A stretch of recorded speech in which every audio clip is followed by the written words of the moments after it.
चौधरी साहब बताओ ये कौन सा टैक्स ईयर है? शहजादा। खाली टैक्स ईयर बता। मैं ये नहीं कह रहा कि इसको कैसे डिनोट कैसे करेंगे। फिर वो जो टाइप्स ऑफ टैक्स ईयर आपने डिस्कस किए थे कि किस किस तरह के टैक्स ईयर होते हैं वो बताओ। स्पेशल टैक्स ईयर ऐसे ही मेरे बच्चों। कैसे पता चला आपको स्पेशल टैक्स ईयर? हाँ ये 1 जून से सॉरी 1 जुलाई से 30 जून तक नहीं है। सर उसके अलावा जो भी हो वो क्या होता है? वो स्पेशल टैक्स ईयर होता है। और तो फिर नॉर्मल क्या होता है बोला? अच्छा आप तो कल नहीं थे ना, तो फिर भी नॉर्मल बताओ। 1 जुलाई से 30 जून जो हमारा टैक्स ईयर होगा वो क्या है? अच्छा। अच्छा बताओ मेरे बच्चा ट्रांजिशनल टैक्स ईयर कब आता है बोला? अच्छा देखो, ये बोल रहा है, कह रहा है कि सर ट्रांजिशनल टैक्स ईयर तब आएगा अगर हम नॉर्मल से स्पेशल पे जाएं। अब फिर आगे बात पूरी करो बस तभी। या स्पेशल से दोबारा नॉर्मल पे आ जाएं तभी। या स्पेशल से आगे मजीद स्पेशल की तरफ से। यानी कि नॉर्मल से स्पेशल, स्पेशल से नॉर्मल, या स्पेशल से स्पेशल की तरफ जा रहे हो तो मेरे बच्चे बीच में क्या आएगा? ट्रांजिशनल टैक्स ईयर आएगा। तो चलो ऐसा करें, मेरे बच्चे आप बताएं ट्रांजिशनल टैक्स ईयर को डिनोट कैसे करेंगे?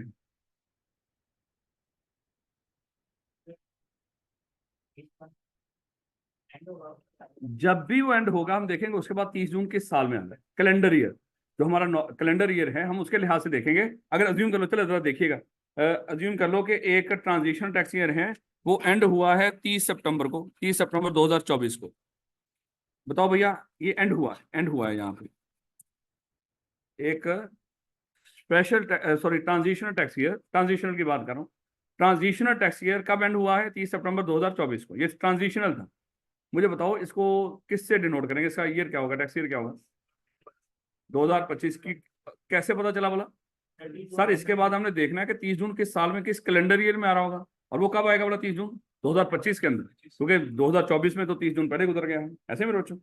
और अगर मैं ये कहूँ, चलो ये जो ये ऊपर आपको एक स्पेशल टैक्स ईयर नजर आ रहा है, इसको बताओ किससे डिनोट करेंगे? Tax year 2000। कैसे पता चला बोला? क्योंकि सर इसके बाद हम देखेंगे कि जब उसका जो स्पेशल टैक्स ईयर का जब वो एंड होगा हम देखेंगे वो उसके बाद 30 जून किस कैलेंडर ईयर में आ रहा है, सादा अल्फाज में। तो वो कैलेंडर ईयर किस में आ रहा है? 25 में आ रहा है मेरे से, 30 जून में, तो इसलिए 30 जून दो सॉरी टैक्स ईयर 2025। तो ये मेरे बच्चे कल हमने कुछ डिस्कस किया था। और चलें एक बड़ी कीमती बात मेरे बच्चियाँ बताएंगी। अच्छा बेटा बताओ कि अगर हम स्पेशल से नॉर्मल पे जाना चाहें तो उसका तरीकाकार क्या होगा बेटा? बस एक दो बात बतानी शुरू। हाँ, स्पेशल से नॉर्मल पे जाना, तरीकाकार क्या है? तो थोड़ा बहुत मेरे बच्चे कल अगर आपको याद हो, कल थे आप क्लास में? बताओ जरा सुनिएगा मेरे बच्चे ध्यान से। मेरे बच्चे अगर हम नॉर्मल से स्पेशल या स्पेशल से नॉर्मल या स्पेशल से स्पेशल जाना चाहें तो तरीकाकार क्या होगा मेरे बच्चे? जरा गौर से सुनिएगा। क्या करें मेरे बच्चे? इन राइटिंग हम कमिश्नर को अप्लाई करेंगे, और ठीक होगा। कोई कंपेलिंग नीड होगी, कोई मजबूरी होगी, तो क्या करेगा? आपको इजाजत दे देगा। अब मेरे बच्चे अगर इजाजत दे दी हो, क्या वो इजाजत वापस भी हो सकती है? अच्छा आपने कल नहीं थे मेरे बच्चे, आप बताएं कि आप भी नहीं थे कल, तो कल था कौन? तो मेरे बच्चे ये जो कंपेलिंग नीड दिखा के अगर आप टैक्स ईयर चेंज कर भी लेते हो, हमने डिस्कस किया था कि वो जिसने आपको इजाजत दी है वो क्या कर सकता है? उसको विड्रॉ भी कर सकता है, लेकिन विड्रॉ करने से पहले आपको एक मौका देगा। और फिर उसका जो भी फैसला होगा वो क्या करेंगे आप? हाँ, बोर्ड को चैलेंज, फिर बोर्ड का फैसला होगा वो क्या होगा? वो फाइनल। ये इस तरह की मेरे बच्चे छोटी छोटी बातें, लेकिन याद रखना ये कल का मेरे बच्चे लेक्चर आपको अटेंड करना पड़ेगा, क्योंकि हमारे पास दिन कम है, वो पूरा रिपीट करना थोड़ा सा मुश्किल होगा। लेकिन जरा थोड़ा सा देखिएगा, कल हमने डिस्कस किया था कि कोई मिस्टर ए है, अगर वो पाकिस्तान का एक व्यक्ति है, उसने क्या करना है? जितनी इनकम कमाएगा इस इनकम के ऊपर टैक्स पे करेगा। अब ये नहीं कि जिस दिन वो जिस वक्त इनकम कमाएगा टैक्स वाले फौरन पहुंच जाएंगे। हमने कहा कि इसका एक तरीकाकार रख लिया कि ये क्या करेगा, एक साल की इनकम उसको कैलकुलेट करके उस साल की इनकम के ऊपर टैक्स पे करेगा। अब अगली बात है कि सर वो साल कौन सा होगा? हमने कहा कि वो साल जिसके लिए वो टैक्स पे किया करेगा, जिसके लिए लफ्ज बोला करेंगे टैक्स ईयर, जो जिसके लिए वो टैक्स पे किया करेगा वो क्या लफ्ज क्या होंगे उसके लिए? Tax year. ये जो टैक्स ईयर है ये 3 तरह के थे, अगर आपको याद हो। एक हमने डिस्कस किया था, नॉर्मल होगा या स्पेशल होगा या ट्रांजिशनल होगा। मेरे बच्चे अगर तो नॉर्मल टैक्स ईयर है वो हमारा 1 जून से लेके 1 जुलाई से लेके 30 जून हुआ करेगा, इसको नॉर्मल टैक्स ईयर। नॉर्मली लोग इन्हीं 12 महीनों के लिए अपनी इनकम कैलकुलेट करते हैं, उसके ऊपर जो भी टैक्स बनता हो, यानी कि टैक्सेबल इनकम कैलकुलेट करते हैं, उसके ऊपर जो टैक्स बनता हो वो जमा करवा देते हैं। उसके बाद हमने डिस्कस किया था एक स्पेशल टैक्स ईयर भी होता है, यानी कि हर वो 12 महीने जो 1 जुलाई से 30 जून के अलावा 12 महीने हो जो आप यूज कर रहे हो, जिसकी इनकम कैलकुलेट करके टैक्स वालों को अगर आप उसके ऊपर टैक्स पे कर रहे हो, हमने डिस्कस किया था वो क्या होगा, वो स्पेशल होगा। लेकिन फिर हमने डिस्कस किया था सर वो ट्रांजिशनल फिर क्या होगा। हमने कहा था ट्रांजिशनल की नौबत तभी आएगी जब आप नॉर्मल से स्पेशल या स्पेशल से नॉर्मल या स्पेशल से स्पेशल पे जा रहे होंगे। इस दौरान एक थोड़ा सा टेन्योर आया करेगा, वो 2 महीने का, 3 महीने का, 4 महीने का, 11 महीनों तक हो सकता है। तो वो जो टेन्योर होगा ये सिर्फ तभी होगा जब आप चेंज कर रहे हो। जैसे कल मेरा ख्याल एग्जांपल याद ही होंगे आपको थोड़ी बहुत, अब वो दोबारा क्या डिस्कस कर रही हैं। तो मेरे वो कल का लेक्चर अटेंड कर ले, वो यूट्यूब पे भी अपलोड कर देंगे वैसे, अगर किसी ने सुनना हो। तो मेरे बच्चे उसको हमने कहा था वो क्या होगा, हमारा ट्रांजिशनल टैक्स ईयर होगा। फिर अगली बात आई थी सर इनको डिनोट कैसे करना है। जैसे चलो इसको थोड़ा सा मेरे बच्चे बना भी दो, लिख लेंगे तो बेहतर होगा, जब वो साथ थोड़ा सा जिन बच्चे के जो आज हैं उनको थोड़ा सा पता चल जाएगा। तो बेटा हमारा जो नॉर्मल टैक्स ईयर है वो कौन सा वाला, 1 जुलाई 2024 से 30 जून 2025। लो बेटा अब एक चलो ये नॉर्मल टैक्स ईयर, इसको इसको बताओ कि टैक्स ईयर कौन सा है, क्योंकि इसमें तो 2 साल आ रहे हैं ना, 2024 भी आ रहा है, 2025 भी आ रहा है। हमने कहा था इसको बोलेंगे टैक्स ईयर 2025। क्यों बोलेंगे बोला टैक्स ईयर 2025? हाँ हम देखेंगे ये इसका जो 30 जून है वो किस कैलेंडर ईयर में एंड हो रहा है। कैलेंडर ईयर हमारा कौन सा होगा, 25 जा रहा है। तो अगर 30 जून 2025, सादा अल्फाज में ये देखना कि इसका 30 जून किस साल में आ रहा है, बस वही साल क्या है हमारा टैक्स ईयर। शुरू कहाँ से हुआ था, 2024 से, लेकिन 30 जून कब आया, 2025 को। तो ये 2025 हमारा टैक्स ईयर क्या होगा, 2025। तो बेटा इसकी दूसरा स्पेशल टैक्स ईयर कोई बनाओ। ये बंदा जो भी मिस्टर ए था ये चला गया कमिश्नर के पास, उसको कह रहा है कि सर ये नॉर्मल टैक्स ईयर नहीं, मेरा स्पेशल टैक्स ईयर कर दो। और स्पेशल टैक्स ईयर सर मैं करना चाहता हूँ 1 जनवरी 2026, क्योंकि अगले जो 12 महीने होंगे, जनवरी से वो आगे 31 दिसंबर तक अपना टैक्स ईयर करना चाह रहा है। तो मेरे बच्चे मुझे बताएं ये जो स्पेशल टैक्स ईयर होगा वो 1 जनवरी 2026 से 31 दिसंबर 2026 तक होगा, ऐसे मेरे बच्चे। ये क्या है, ये इसका स्पेशल टैक्स ईयर है। अब मेरे बच्चे मुझे बताओ इस स्पेशल टैक्स ईयर को डिनोट किससे करेंगे। हम देखेंगे जब वो हमारा स्पेशल टैक्स ईयर एंड हुआ है उसके बाद 30 जून किस साल में आ रहा है, जो नॉर्मली जो हमारा कैलेंडर ईयर है वो कब आएगा, 2027। तो इसको क्या बोलेंगे, टैक्स ईयर 2027। ये ध्यान रखिएगा मेरे बच्चे, साल सारा चाहे 26 ही उसमें एंड शुरू एंड हुआ है, लेकिन इसको डिनोट कैसे करेंगे, 2027 से। अच्छा यहाँ पे देखो अब जब ये बंदा 30 जून 2025 है, जो पहले इसका एंड हुआ था जो टैक्स ईयर वो कब हुआ था, 30 जून 2025 को। उसके बाद अब अगला साल कब से शुरू हुआ, 1 जनवरी 2026 से 31 दिसंबर 2026। इसका मतलब क्या हुआ, यहाँ पे 6 महीने मेरे बच्चे वो मिस हुए हैं। वो कौन से मिस हुए हैं, 1 जुलाई 2025 से लेके 31 दिसंबर 2025 तक। ये जो 25, ये जो 6 महीने हैं ये मेरे बच्चे हमारा क्या कहलाएगा, ट्रांजिशनल टैक्स ईयर। अब अगली बात हमने डिस्कस की थी, सर आप इसको ईयर क्यों बोले, भाई टैक्स वालों ने बोला, कहते चाहे ये 3 महीने हो चाहे 4 महीने हो, लेकिन आप बोलोगे इसको क्या, टैक्स ईयर, क्योंकि इसको टैक्स वाले ट्रीट क्या करते हैं, साल की तरह। आप जैसे आम साल का हिसाब किताब करके उसका एक खास टाइम में रिटर्न जमा करवाते हो, वैसे ही इस 6 महीनों का हिसाब किताब करके आप उन टैक्स वालों को जमा करवाओगे। वो कहेंगे सर ये क्या है, हम कहेंगे ये भी टैक्स ईयर है, ये 6 महीने भी हमारे लिए क्या है, ये टैक्स ईयर। सर ये कौन सा टैक्स ईयर है, इसका नाम हमने रखा था ट्रांजिशनल टैक्स ईयर। जब आप नॉर्मल से स्पेशल, या कल स्पेशल से वापस नॉर्मल, या स्पेशल से किसी और स्पेशल पे जा रहे हो, तो हमने डिस्कस किया था लाजमी तौर पे बीच में कोई ना कोई आ रहा होगा हमारा ट्रांजिशनल टैक्स ईयर। और फिर मेरे बच्चे बताओ ये जो ट्रांजिशन टैक्स ईयर है 1 जुलाई 2025 से लेकर 31 दिसंबर 2025, इसको डिनोट किस टैक्स ईयर से करेंगे, टैक्स ईयर दो, क्योंकि इसके बाद 30 जून किस साल में आ रहा होगा, नॉर्मल कैलेंडर ईयर 2026 के अंदर। ऐसे था मेरे बच्चों, ये टैक्स ईयर की कुल बातें थी जो आपने याद रखनी है। यानी कि यहाँ पे एक तो किससे डिनोट करना है वो सबसे इंपॉर्टेंट है, और अगर टैक्स ईयर को चेंज करना हो उस चेंज करने का प्रोसेस इंपॉर्टेंट है मेरे बच्चों। ये प्रोसेस तो कई दफा उसने पूछ रखा है जिस तरह हमने कल डिस्कस किया। नहीं बेटा आज का टॉपिक शुरू करते हैं।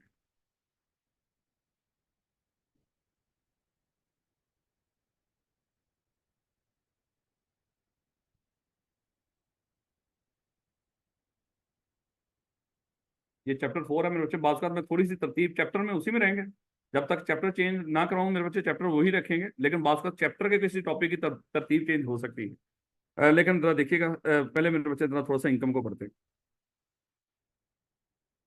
Computation of taxable income. मेरे बच्चे हमने समझना है, याद है शुरू के अंदर कल हमने डिस्कस किया था कि जब हम इसको पढ़ा था टैक्स होता क्या है, उस टैक्स के जो डेफिनेशन पढ़ी थी उससे कुछ सवाल जन्म लिए थे। उन सवालों में हमने देखा था कोई टैक्सियर होना चाहिए, कोई पर्सन होना चाहिए, और फिर उसकी कोई टैक्सेबल इनकम होनी चाहिए, वो सारा कुछ हमने डिस्कस किया था। और उसके ऊपर कोई टैक्स रेट होगा, वो रेट क्या होगा, वो सारा। मेरे बच्चे अब उसमें एक तो हमने डिस्कस कर लिया कि टैक्सियर की बात हुई थी, टैक्सियर के लिहाज से वो टैक्स पे करेगा, टैक्सियर का हमें पता चल गया वो क्या होता है। अब मेरे बच्चे दूसरी बात हम डिस्कस करने जा रहे हैं, वो है टैक्सेबल इनकम। क्योंकि मेरे बच्चे टैक्सेबल इनकम होगी तो आप टैक्स पे करोगे, अदरवाइज टैक्स पे नहीं करोगे। अब सर सारी इनकम टैक्सेबल ही होती है? नहीं नहीं मेरे बच्चे, कुछ इनकम मेरे बच्चे टैक्सेबल नहीं होती, हम उनको कहते हैं वो एग्जेम्प्ट इनकम है। कुछ इनकम ऐसी भी होंगी जो हमारी क्या होंगी, एग्जेम्प्ट इनकम है। एग्जेम्प्ट इनकम क्या होगी? ऐसी इनकम जिसके ऊपर आपने टैक्स पे नहीं करना। कुछ हमारी इनकम टैक्सेबल होंगी और कुछ ऐसी इनकम भी हो सकती है जो क्या हो, एग्जेम्प्ट हो। और जो एग्जेम्प्ट इनकम है डेफिनेटली मेरे बच्चों टैक्सेबल नहीं, तो उसके ऊपर आपने टैक्स पे नहीं करना। जैसे हमारी एग्रीकल्चर इनकम है, तो जो जमीनों से आप कमा रहे हो खेती बाड़ी करके, वो हमारी पाकिस्तान के अंदर टैक्सेबल नहीं है, आपने उसके ऊपर टैक्स पे नहीं करना। तो इसका मतलब वो जब भी हम अपनी टैक्सेबल इनकम कैलकुलेट करेंगे वो नहीं आएगी। सादा अल्फाज में मेरे बच्चे, टैक्सेबल ऐसी इनकम, टैक्सेबल इनकम ऐसी इनकम जो टैक्स के लिए काबल हो, ऐसी इनकम जो टैक्स के लिए काबल हो, तो उसको हम बोलेंगे ये क्या है, हमारी टैक्सेबल इनकम। पहले तो थोड़ा सा इनकम की डेफिनेशन देखिएगा, फिर हम बाद में देखेंगे टैक्सेबल इनकम है क्या। पहले तो ओवरऑल इनकम की डेफिनेशन देखिएगा। इनकम वैसे तो आपको पता है जो हम कमाते हैं वो हमारी इनकम होती है। The definition of term income, पहले वैसे सादा बता रहा है आपको, कहता है ये जो अभी आप डेफिनेशन पढ़ने जा रहे हो ना इनकम की, देखना ये वर्ड इंक्लूड से शुरू हुआ है। अच्छा, जब हम कोई डेफिनेशन शुरू करते हैं ना, वो दो अल्फाज अक्सर यूज करता है कि इनकम मीन्स या इनकम इंक्लूड्स।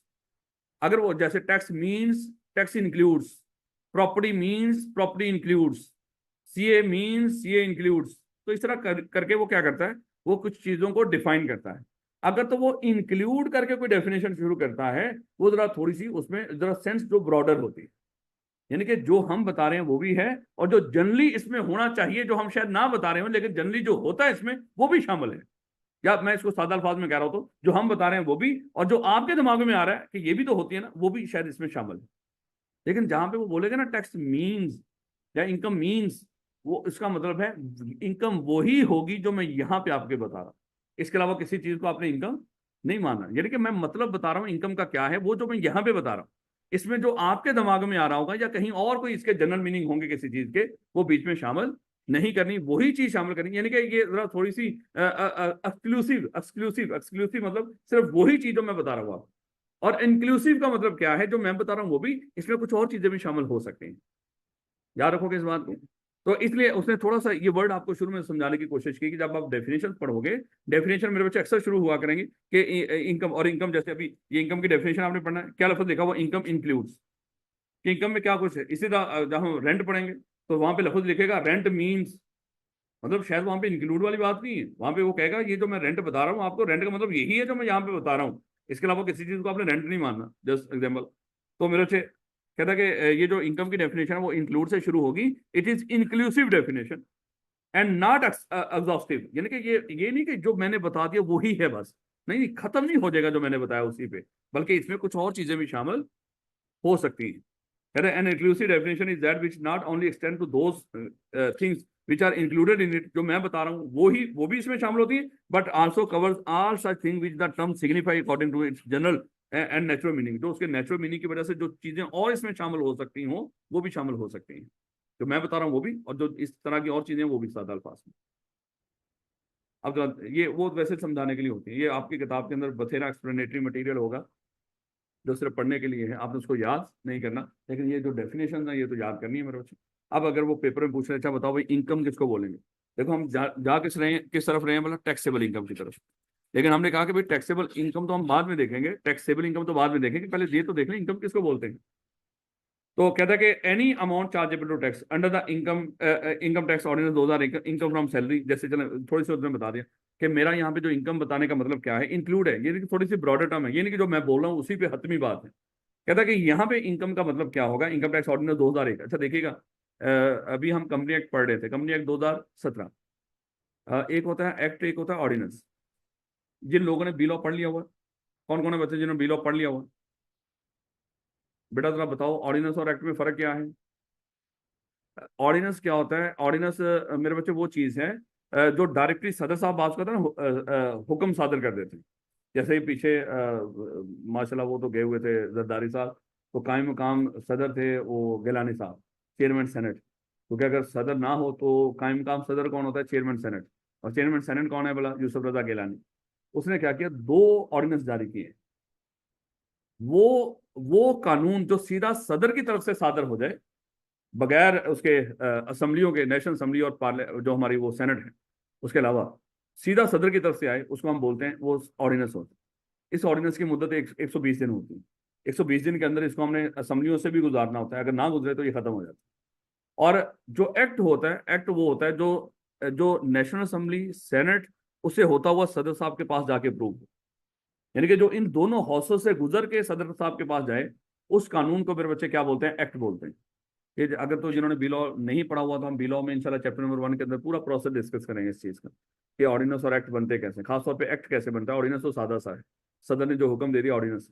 और जो एक्ट क्या होता है, ये इसका बनने का एक पूरा प्रोसेस होता है। तो देखो, ये आप जो पढ़ रहे हो, ये क्या इनकम टैक्स ऑर्डिनेंस 2001? सर अभी तो आप कह रहे थे इसकी जिंदगी 120 दिन होती है। ये तो 2001 में बना सर, अभी तक हमारे खाते में डला हुआ। तो सर वो कैसे? इसका मतलब क्या हुआ, हमने 120 दिनों के अंदर इसको उन दोनों हाउसों से गुजार लिया है। तो समझ लो। और वैसे भी माशा उस वक्त हाउसेस होते भी नहीं थे। वैसे भी अगर देखें, वो हाउसेस अगर थे भी तो कोई ब्रायन नाम थे उस वक्त, कौन था भला मुल्क के अंदर जिसकी हुकूमत थी डिक्टेटर की? जनरल परवेज मुशर्रफ है। तो क्या असम्बलियां, क्या वो सारा ड्रामेबाजी थी उस वक्त। खैर गोली मारो ले बेटा। तो इनकम, अगर कोई बंदा इनकम की डेफिनेशन पूछे, इनकम क्या होगी? Any amount subject to collection or deduction of tax under final tax. अच्छा ये देखिएगा, एक तो मेरे बच्चे कहता है any amount chargeable to tax under the income tax ordinance 2001। जो भी इनकम टैक्स ऑर्डिनेंस 2001 के अंदर जितनी इनकम चार्जेबल टू टैक्स है, वो भी इनकम भी है। यानी कि यहाँ पे हम अभी हम पढ़ेंगे जो कौन कौन सी इनकम है जो इनकम टैक्स ऑर्डिनेंस 2001 के तहत जो चार्जेबल टैक्स है, अभी हम उनको डिटेल में डिस्कस करेंगे। फिलहाल सादी मेन चीज बता रहा है कि इनकम टैक्स ऑर्डिनेंस 2001 के अंदर जो जिन जिन इनकम्स के ऊपर आपने टैक्स पे करना है, वो भी इनकम होती है। आई मीन अल्फाज है बस, इनकम का उसने बोल दिया है। जैसे सैलरी है, अभी चलो हम बोल देते हैं इनकम टैक्स ऑर्डिनेंस 2001 के अंदर वो कौन कौन सी इनकम है जो आप कमाएंगे। सैलरी है प्रॉपर्टी इनकम होगा, है इसी तरह आप इनकम फ्रॉम अदर सोर्सेज कमाएंगे, कुछ कैपिटल गेन होगा, है। तो कुछ इस तरह की मेरे बच्चे करके 5 हेड्स होंगे हमारे, हैं। यानी 5 हेड, दोबारा देखिएगा, मैंने 5 हेड पूरे नहीं किए। सैलरी, बिजनेस इनकम, चले salary, business income, income from property, capital gain और इनकम फ्रॉम अदर सोर्स। ये 5 चीजें हुआ करेंगी। तो कहता है कि इन हेड से जो आप इनकम कमा रहे होंगे, तो मेरे बच्चे वो भी हमारे लिए क्या है, वो इनकम ही है। और उसके बाद any amount subject to collection or deduction of tax under final tax regime. अच्छा ये रजीम का भी मेरे बच्चे थोड़ा सा मैं आपको बताऊंगा। इसका वैसे कोई इस तरह का वो होता नहीं इसका अमल दखल, लेकिन हमारे कोई 2-3 तरह की रजीम है जो यहाँ पे यूज होंगी। एक होगी नॉर्मल टैक्स रजीम, एक होगी फाइनल टैक्स रजीम, एक होगी मिनिमम टैक्स रजीम। ये कुछ इस तरह की रजीम्स। रजीम मतलब क्या होता है मेरे बच्चे, जिन कवानीन के तहत ये कह लो, या जिस तरीकाकार के तहत आपसे टैक्स कलेक्ट किया जाएगा, वो रजीम्स होती है। एक तो रजीम वो है ना जो अभी चेंज हुई है पाकिस्तान के अंदर, रजीम चेंज हुई है। मतलब एक पूरा, जिसको क्या कहते हैं उसको, एक हुकूमत का तख्ता उल्टना, उसका नाम था वहां पे रजीम चेंज। लेकिन यहाँ पे रजीम्स का क्या है, दायराकार, सादा अल्फाज में कुछ ऐसी इनकम्स होंगी जो नॉर्मल टैक्स रजीम में आएंगी, दायराकार में आएंगी। दायराकार देखिएगा, यहाँ पे इमरान खान का दायराकार उन्होंने उल्टा था, पलटा था, जिसको हम रजीम चेंज कहते हैं। तो यहाँ पे एक नॉर्मल टैक्स रजीम होगा, जो हमारे सिलेबस के अंदर जो हम पढ़ रहे होंगे, वो मेरे बच्चे हमारा नॉर्मल टैक्स रजीम। हाँ यहाँ पे कुछ इनकम, कोई 4-5 तरह की इनकम हमारी फाइनल टैक्स रजीम की भी है, वो भी इनकम। लेकिन फाइनल टैक्स हम इसलिए उसको बोलेंगे कि वो जब हम जहां से इनकम कमाया करते हैं, वहीं पे हमारा टैक्स कट के फिर हमें वो पैसा मिलता है। वो टैक्स पहले उस पर डिडक्ट हो चुका होता है, और वही हमने उसके बाद उसके पे मजीद टैक्स नहीं देना होता। ये वैसे ही समझा रहा हूँ, वैसे ये अभी हम पढ़ नहीं रहे, अभी थोड़ा सा ओवरव्यू दे रहा हूँ कि कहीं पे लफ्ज रजीम आ जाए कि नॉर्मल टैक्स रजीम है, फाइनल टैक्स रजीम है। नॉर्मल टैक्स रजीम जो हम यहाँ पे सारा पढ़ेंगे अपना टैक्स, वो सारा नॉर्मल टैक्स रजीम है। नॉर्मली क्या है, 5 हेड किया करेंगे, पांचों हेड की सारी इनकम कैलकुलेट किया करेंगे। फिर हर इनकम जो कैलकुलेट हुआ करेगी उसका टोटल निकाला करेंगे, टोटल में से कुछ चीजें लेस करके टैक्सेबल निकाला करेंगे, फिर उसके ऊपर जो रेट लगा के टैक्स निकाला करेंगे। हम कहेंगे हमने नॉर्मल टैक्स रजीम के तहत इनकम कैलकुलेट की है। नॉर्मल यही तरीकाकार, ये दायराकार है। लेकिन मेरे बच्चे जो फाइनल टैक्स रेजीम है उसमें चंद इनकम्स हुआ करेंगी, वो कहेंगे जब ये कमाओगे ना फलानी इनकम डिविडेंड कमाओगे, तो वो डिविडेंड जब मिलेगा आपको उसके ऊपर टैक्स काट के मिलेगा, वो फाइनल टैक्स रेजीम है, वो कोई और तरीका कार है इनकम उसका। फिलहाल इग्नोर कर दो इन दोनों अल्फाजों को, जब वक्त आएगा इंशाल्लाह बता देंगे। लिमिट दोबारा देखिएगा, कहता है कि any amount subject to collection. अच्छा, ये जो ऊपर की इनकम है ये है नॉर्मल टैक्स रेजीम, जो अभी हम पढ़ेंगे पांचों हेड से जो इनकम कमा रहे होंगे, जो कैलकुलेट करके उसके ऊपर टैक्स पे कर रहे होंगे, सादा अल्फाज में उसको क्या बोलते हैं, नॉर्मल टैक्स रेजीम। कहता है जो इनकम आप नॉर्मल टैक्स रेजीम से कमा रहे हो वो भी इनकम है, जो फाइनल टैक्स रेजीम से इनकम कमा रहे हो वो भी क्या है। जैसे यहाँ पे उसने एग्जांपल दे दी, एक्सपोर्ट्स हैं, बोनस शेयर्स हैं, यानी कि ये शेयर बोनस शेयर्स मिला करेंगे, कहीं पे एक्सपोर्ट करके कुछ कमाओगे, वो आपकी किस में फॉल करेगी, वो नॉर्मल टैक्स रेजीम में नहीं आएगी। यानी कि एक्सपोर्ट करके कुछ कमाओगे, हम अपने हेड में उसको कैलकुलेट नहीं करेंगे। ये जो हम नॉर्मल टैक्स रेजीम में 5 हेड अभी मैंने बोले, उसमें कहीं पे एक्सपोर्ट नहीं आया करेगी, अज्यूम कर लो, क्योंकि वो कहाँ पे जाती है, वो फाइनल टैक्स रेजीम में जाती है वो भी इनकम। बस ये टैक्स वालों ने डिफरेंट तरह की चीजें इंट्रोड्यूस करवा रखी हैं। और उसके बाद ये ऐसे रीड कर लेना मेरे से, क्या रीड करोगे, इनकम क्या है, ऐसी इनकम जो नॉर्मल टैक्स रेजीम से कमा रहे हो, ऐसी इनकम जो फाइनल टैक्स रेजीम से कमा रहे हो। नॉर्मल टैक्स रेजीम की एक एग्जांपल आपने देख ली, वहां पे लिख रखी है सैलरी, लेकिन हमने वो 5 देखे हैं कि 5 तरह की जो इनकम है वो कौन सी है, नॉर्मल टैक्स रेजीम में आती है। इसी तरह फाइनल टैक्स रेजीम की यहाँ पे उसने 1-2 एग्जांपल आपको दे रखी है, एक्सपोर्ट्स और बोनस शेयर्स। हालांकि जब हम एक्चुअली पढ़ेंगे अपनी किताब के अंदर बाकी जगहों पे ये शायद दोनों इस्तेमाल नहीं, उसमें कोई 2-4 तरह की और इनकम्स आएंगी जिनको हम बोलेंगे फाइनल टैक्स रेजीम। जहाँ पे आएंगी सिर्फ वही 3-4 जगहों पे होंगी, उसके अलावा कहीं पे आपको ये फाइनल टैक्स रेजीम नजर नहीं आना। तो क्या हम पढ़ क्या रहे हैं बोला, नॉर्मल टैक्स रेजीम। अभी देखो बेटा, any amount treated as income under any provision of the ordinance. कहता है इसके अलावा और कोई आप कुछ कमा रहे हो और हमारा ऑर्डिनेंस उसको इनकम ट्रीट करता, यानी कि इसके अलावा कहीं से कुछ पैसा कमा रहे थे और हमारा इनकम और टैक्स ऑर्डिनेंस ये जो आप पढ़ रहे हो 2001, उसको कह के ये भी इनकम। जैसे मान लो अगर कहीं से डिविडेंड कमा रहे हो, कहीं पे किताबें वगैरह बना के उसको पब्लिश करके कुछ रॉयल्टी वगैरह कमा रहे हो, या कहीं पे किसी को कर्ज दे के पैसा कमा रहे हो उसके ऊपर, यानी कि प्रॉफिट ऑन डेट है, रॉयल्टी है, डिविडेंड है, हमारा इनकम टैक्स ऑर्डिनेंस इसको भी इनकम ट्रीट करता है। लेकिन शायद ये एफटीआर और नॉर्मल टैक्स रेजीम में नहीं जा रही होंगी, ये कहीं पे और जाएंगी, इसका नाम भी होगा, इसको कहेंगे सेपरेट ब्लॉक ऑफ इनकम। ये कोई और टाइप की इनकम होगी जिसका नाम क्या होगा, सेपरेट ब्लॉक इनकम। इसको भी देखेंगे हम, ये भी 2-4 तरह की इनकम होंगी। अदरवाइज इन दोनों का देखो, एफटीआर या सेपरेट ब्लॉक, ये 2-2 4-4 तरह की इनकम्स के नाम आएंगे बीच में। बाकी जितना पढ़ेंगे वो क्या पढ़ेंगे, normal tax regime. Tax regime क्या है, दायरा का, ये फलानी इनकम किस दायराकार में आती है। हम कहेंगे ये फलानी इनकम, हमारे सिलेबस में तो नॉर्मल टैक्स रेजीम है, लेकिन कभी कभार कोई इनकम एफटीआर की भी आ जाया करेगी, कभी कभार कोई इनकम सेपरेट ब्लॉक इनकम की भी आ जाया करेगी, कभी कोई मिनी, वो है नहीं हमारे सिलेबस में। And any loss of income, मेरे बच्चे इनकम में आपने लॉस ऑफ इनकम को भी हिस्सा बनाना, यानी कि जब आप देखो इनकम का मतलब क्या है, कहीं से कुछ कमाओ, अगर वहां से कुछ लॉस हुआ तो लॉस को भी तो एडजस्ट करो ना, यानी कि इनकम का हिस्सा बना रहा है वो, जस्ट ये नहीं कह रहा कि लॉस भी इनकम होता है। सादा अल्फाज में शायद वो क्या कहना चाह रहा है, एनी लॉस ऑफ इनकम, अगर कहीं पे इनकम का लॉस हो रहा हो तो कम से कम इनकम का हिस्सा बनाओ। एक इनकम 100 रुपए है और उसमें 10 रुपए का लॉस भी है, तो 10 रुपए का लेस कर दो, तो 90 रुपए समझो क्या है इनकम। लेकिन उस लॉस को भी उसने क्या बनाया, इनकम का हिस्सा बनाया है। जैसे अभी हम डिस्कस करेंगे, कुछ एक्सपेंसेस हुआ करेंगे, तो जब हम इनकम कैलकुलेट किया करेंगे, एक्सपेंसेस उसमें से लेस किया करेंगे, उसको उसका हिस्सा बनाएंगे, लेकिन वो नहीं कि जमा करेगा, वो लेस करेगा। खैर, बिला वजह की डेफिनेशन है, कभी पूछी तो नहीं उसने, लेकिन अगर कोई पूछ ले, अच्छा बताओ भाई इनकम किसको बोलोगे, हम कहेंगे जो एनटीआर में इनकम आ रही है, जो एफटीआर में इनकम आ रही है, हमारा इनकम टैक्स ऑर्डिनेंस कुछ और जगहों में किसी चीज को इनकम ट्रीट करे वो भी इनकम होगी, और लॉस को भी इनकम का हिस्सा बना दो। और एक चीज और मैं बता दूं, जहां पे जो चीज जितनी बता दी गई हो ना मेरे बच्चे, बस इतना की हजम रखिएगा इसको। कहेंगे ना नहीं नहीं, एक एक लफ्ज का रुक के मतलब बताओ, ना तो उन्होंने पूछना है पेपर के अंदर, और ना ही मेरे बच्चे उसको याद करने की जरूरत होगी। आप बस ये रिक्वेस्ट है बार बार, मैं कुछ जगहों पे इसलिए बता रहा हूँ, ये लॉ की तरह ना सोचना सर इस लफ्ज का भी लॉ की तरह यहाँ पे ठहर के मतलब बताओ। लॉ में तो एक एक लफ्ज के ऊपर पूरा सवाल बनाता है, यहाँ पे एक लफ्ज पे सवाल नहीं बना, एक न्यूमेरिकल सॉल्व करना है आपने। मैंने कल बताया था चैप्टर नंबर 4 से लेके चैप्टर नंबर अगर 13 तक की बातें करें, वो न्यूमेरिकल के में आपकी मदद करेंगे ज्यादातर। 90% न्यूमेरिकल, 10% यहाँ से चांसेस होते हैं कोई किसी तरह का कोई सवाल भी पूछ लेगा।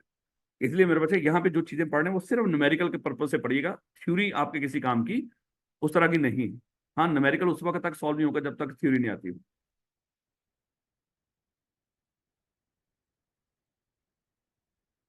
हम जा किधर को रहे हैं बच्चे, टैक्सेबल इनकम को कैलकुलेट करना। लेकिन टैक्सेबल इनकम को कैलकुलेट करने से पहले उसने क्या समझाया आपको, इनकम क्या होती है। और हमें थोड़ा सा पता चल गया कि सर अगर एनटीआर एफटीआर या किसी और हेड के तहत जो जिसको इनकम टैक्स ऑर्डिनेंस बोल दे, या जो लॉसेस वगैरह, वो सारा इनकम का हिस्सा। अगली बात है सर ये टैक्स क्या होता है। कहता है कि टैक्स, ये कल भी हमने थोड़ा सा देखा था लेकिन जरा देखिएगा, टैक्स मीन्स, अब देखो ये टैक्स की डेफिनेशन कहां से शुरू किया उसने, मीन से। मतलब टैक्स वही है जो मैं बता रहा हूं, जो आपके दिमाग में आ रहा है उसमें उसको शामिल ना कीजिएगा, वही उसी चीज को टैक्स मानना है जो मैं यहां पे आपको बताऊं। तो tax means any tax impose under chapter 2 I charge of tax and include. क्या कुछ शामिल होगा इसमें, आगे उसने कुछ इंक्लूड वाला लफ्ज इसलिए क्या है कि ये वाली चीजें भी बीच में शामिल करनी, वो जो वहां पे चैप्टर 2 में बताया होगा वो भी, और बीच में ये भी शामिल कर दो, एनी पेनल्टी। यानी कि टैक्स वाले जो तो इनकम हम कैलकुलेट करके चैप्टर 2 के मुताबिक ये होगा कोई उनके उनके लिहाज से, ये यहाँ का रेफर नहीं कर रहा उसको, ये उनका अपना कोई होगा रेफरेंस। और ये रेफरेंस रेफरेंस जो होते हैं ना, ये आपने याद नहीं करने होते। हाँ, यहाँ पे डेफिनेशन में इसको याद कर लीजिएगा, tax means any tax imposed under chapter 2, वो जो भी है, जैसे charge of tax and includes any penalty. अच्छा, टैक्स वाले, एफबीआर वाले, अगर किसी टैक्स पेयर के ऊपर जो तो उसकी इनकम बनती थी मान लो 100 रुपया, उसके ऊपर उसने 10% टैक्स देना था 10 रुपए, ये 10 रुपए भी मेरे बच्चे उसका क्या होगा, जो एफबीआर को पे करना उसने टैक्स है। उसके बाद हो सकता है किसी वजह से आप ये डिले कर दिया हो, उसने लेट कर दिया हो, इसके ऊपर 5 रुपए फाइन भी, चलो फाइन तो ज्यादा हो जाएगा, 1 रुपया इसको फाइन भी ऐड कर दिया, तो एफबीआर वाले अगर इस टैक्स पेयर से फाइन की मद में भी कुछ ले रहे होंगे, वो ऐसे ट्रीट होगा जैसे टैक्स का ही हिस्सा है। उसको ये नहीं कहना सर ये टैक्स नहीं है, ये तो फाइन है। लॉ कहता है कि वो एक्चुअली क्या ट्रीट करना है आपने उस फाइन को भी, टैक्स। यानी कि टैक्स क्या है, जो टैक्स वाले इनकम पर पैसा ले रहे होंगे, अगर टैक्स वालों की तरफ से कोई फाइन ऐड हुआ हो या कोई फीस और अदर चार्जेस हो सकता है कोई टैक्स की चीजों को कुछ प्रोसेस करने के लिए कोई फीस या उन्होंने अदर चार्जेस रखे हों, जैसे बैंक होते हैं बैंक, वो आप सर वो कार्ड इशू कर दो, उन्होंने कोई फीस कुछ इस तरह की चीजें रखी होती हैं जो हमारे अकाउंट से डिडक्ट कर लिया करते हैं, वो भी उसका हिस्सा बना देते हैं कि सर ये आपका खर्चा है। तो इसी तरह हो सकता है उनकी कोई प्रोसेसिंग कुछ इस तरह की फीस वगैरह हो या अदर चार्जेस हो, जो एफबीआर वाले एक टैक्स पेयर से कलेक्ट करते हैं, वो भी क्या समझे जाएंगे, वो है क्या, हमें उनसे कोई लेना देना। तो वो जो फीस या अदर चार्जेस हैं जो टैक्स पेयर की तरफ एफबीआर ने डाले होंगे, वो भी हमारा क्या कंसिडर होगा, टैक्सी करने, या एनी सम और अमाउंट लेविएबल और पेबल अंडर दिस ऑर्डिनेंस, या इस ऑर्डिनेंस के तहत कोई और इनकम हो जो आपके खाते में डाल दी गई, वो भी टैक्स ही हो। पढ़ क्या रहे हो, इनकम टैक्स ऑर्डिनेंस 2001। इस इनकम टैक्स ऑर्डिनेंस 2001 के मुताबिक कौन कौन सी आपकी जो इनकम है वो टैक्स में आएंगी। एक तो मेरे बच्चे, यानी कि टैक्स क्या होगा, पहले तो इनकम पहले हमने पढ़ ली, अब टैक्स क्या है। उसने कहा कि जो इनकम कमाओगे उसके ऊपर जो पे कर रहे होंगे वो टैक्स है, उसके ऊपर अगर कहीं पे कोई फाइन टैक्स वालों की तरफ से आप पर लग रहा है वो भी टैक्स है, कोई फीस या कोई अदर चार्जेस पे करने पड़ रहे हैं वो भी टैक्स है। इस ऑर्डिनेंस में कहीं पर वो कह दें कि फलानी चीज भी आपका टैक्स है तो वो भी टैक्स। अभी आपने दो चीजें सिर्फ रीड की हैं और मैं बार बार बोल रहा हूं, इनके मतलबों में आपने घुस नहीं जाना। इनकम किसको बोलते हैं, एफटीआर, एनटीआर, किसी और उसमें आ जाए, या कोई लॉस।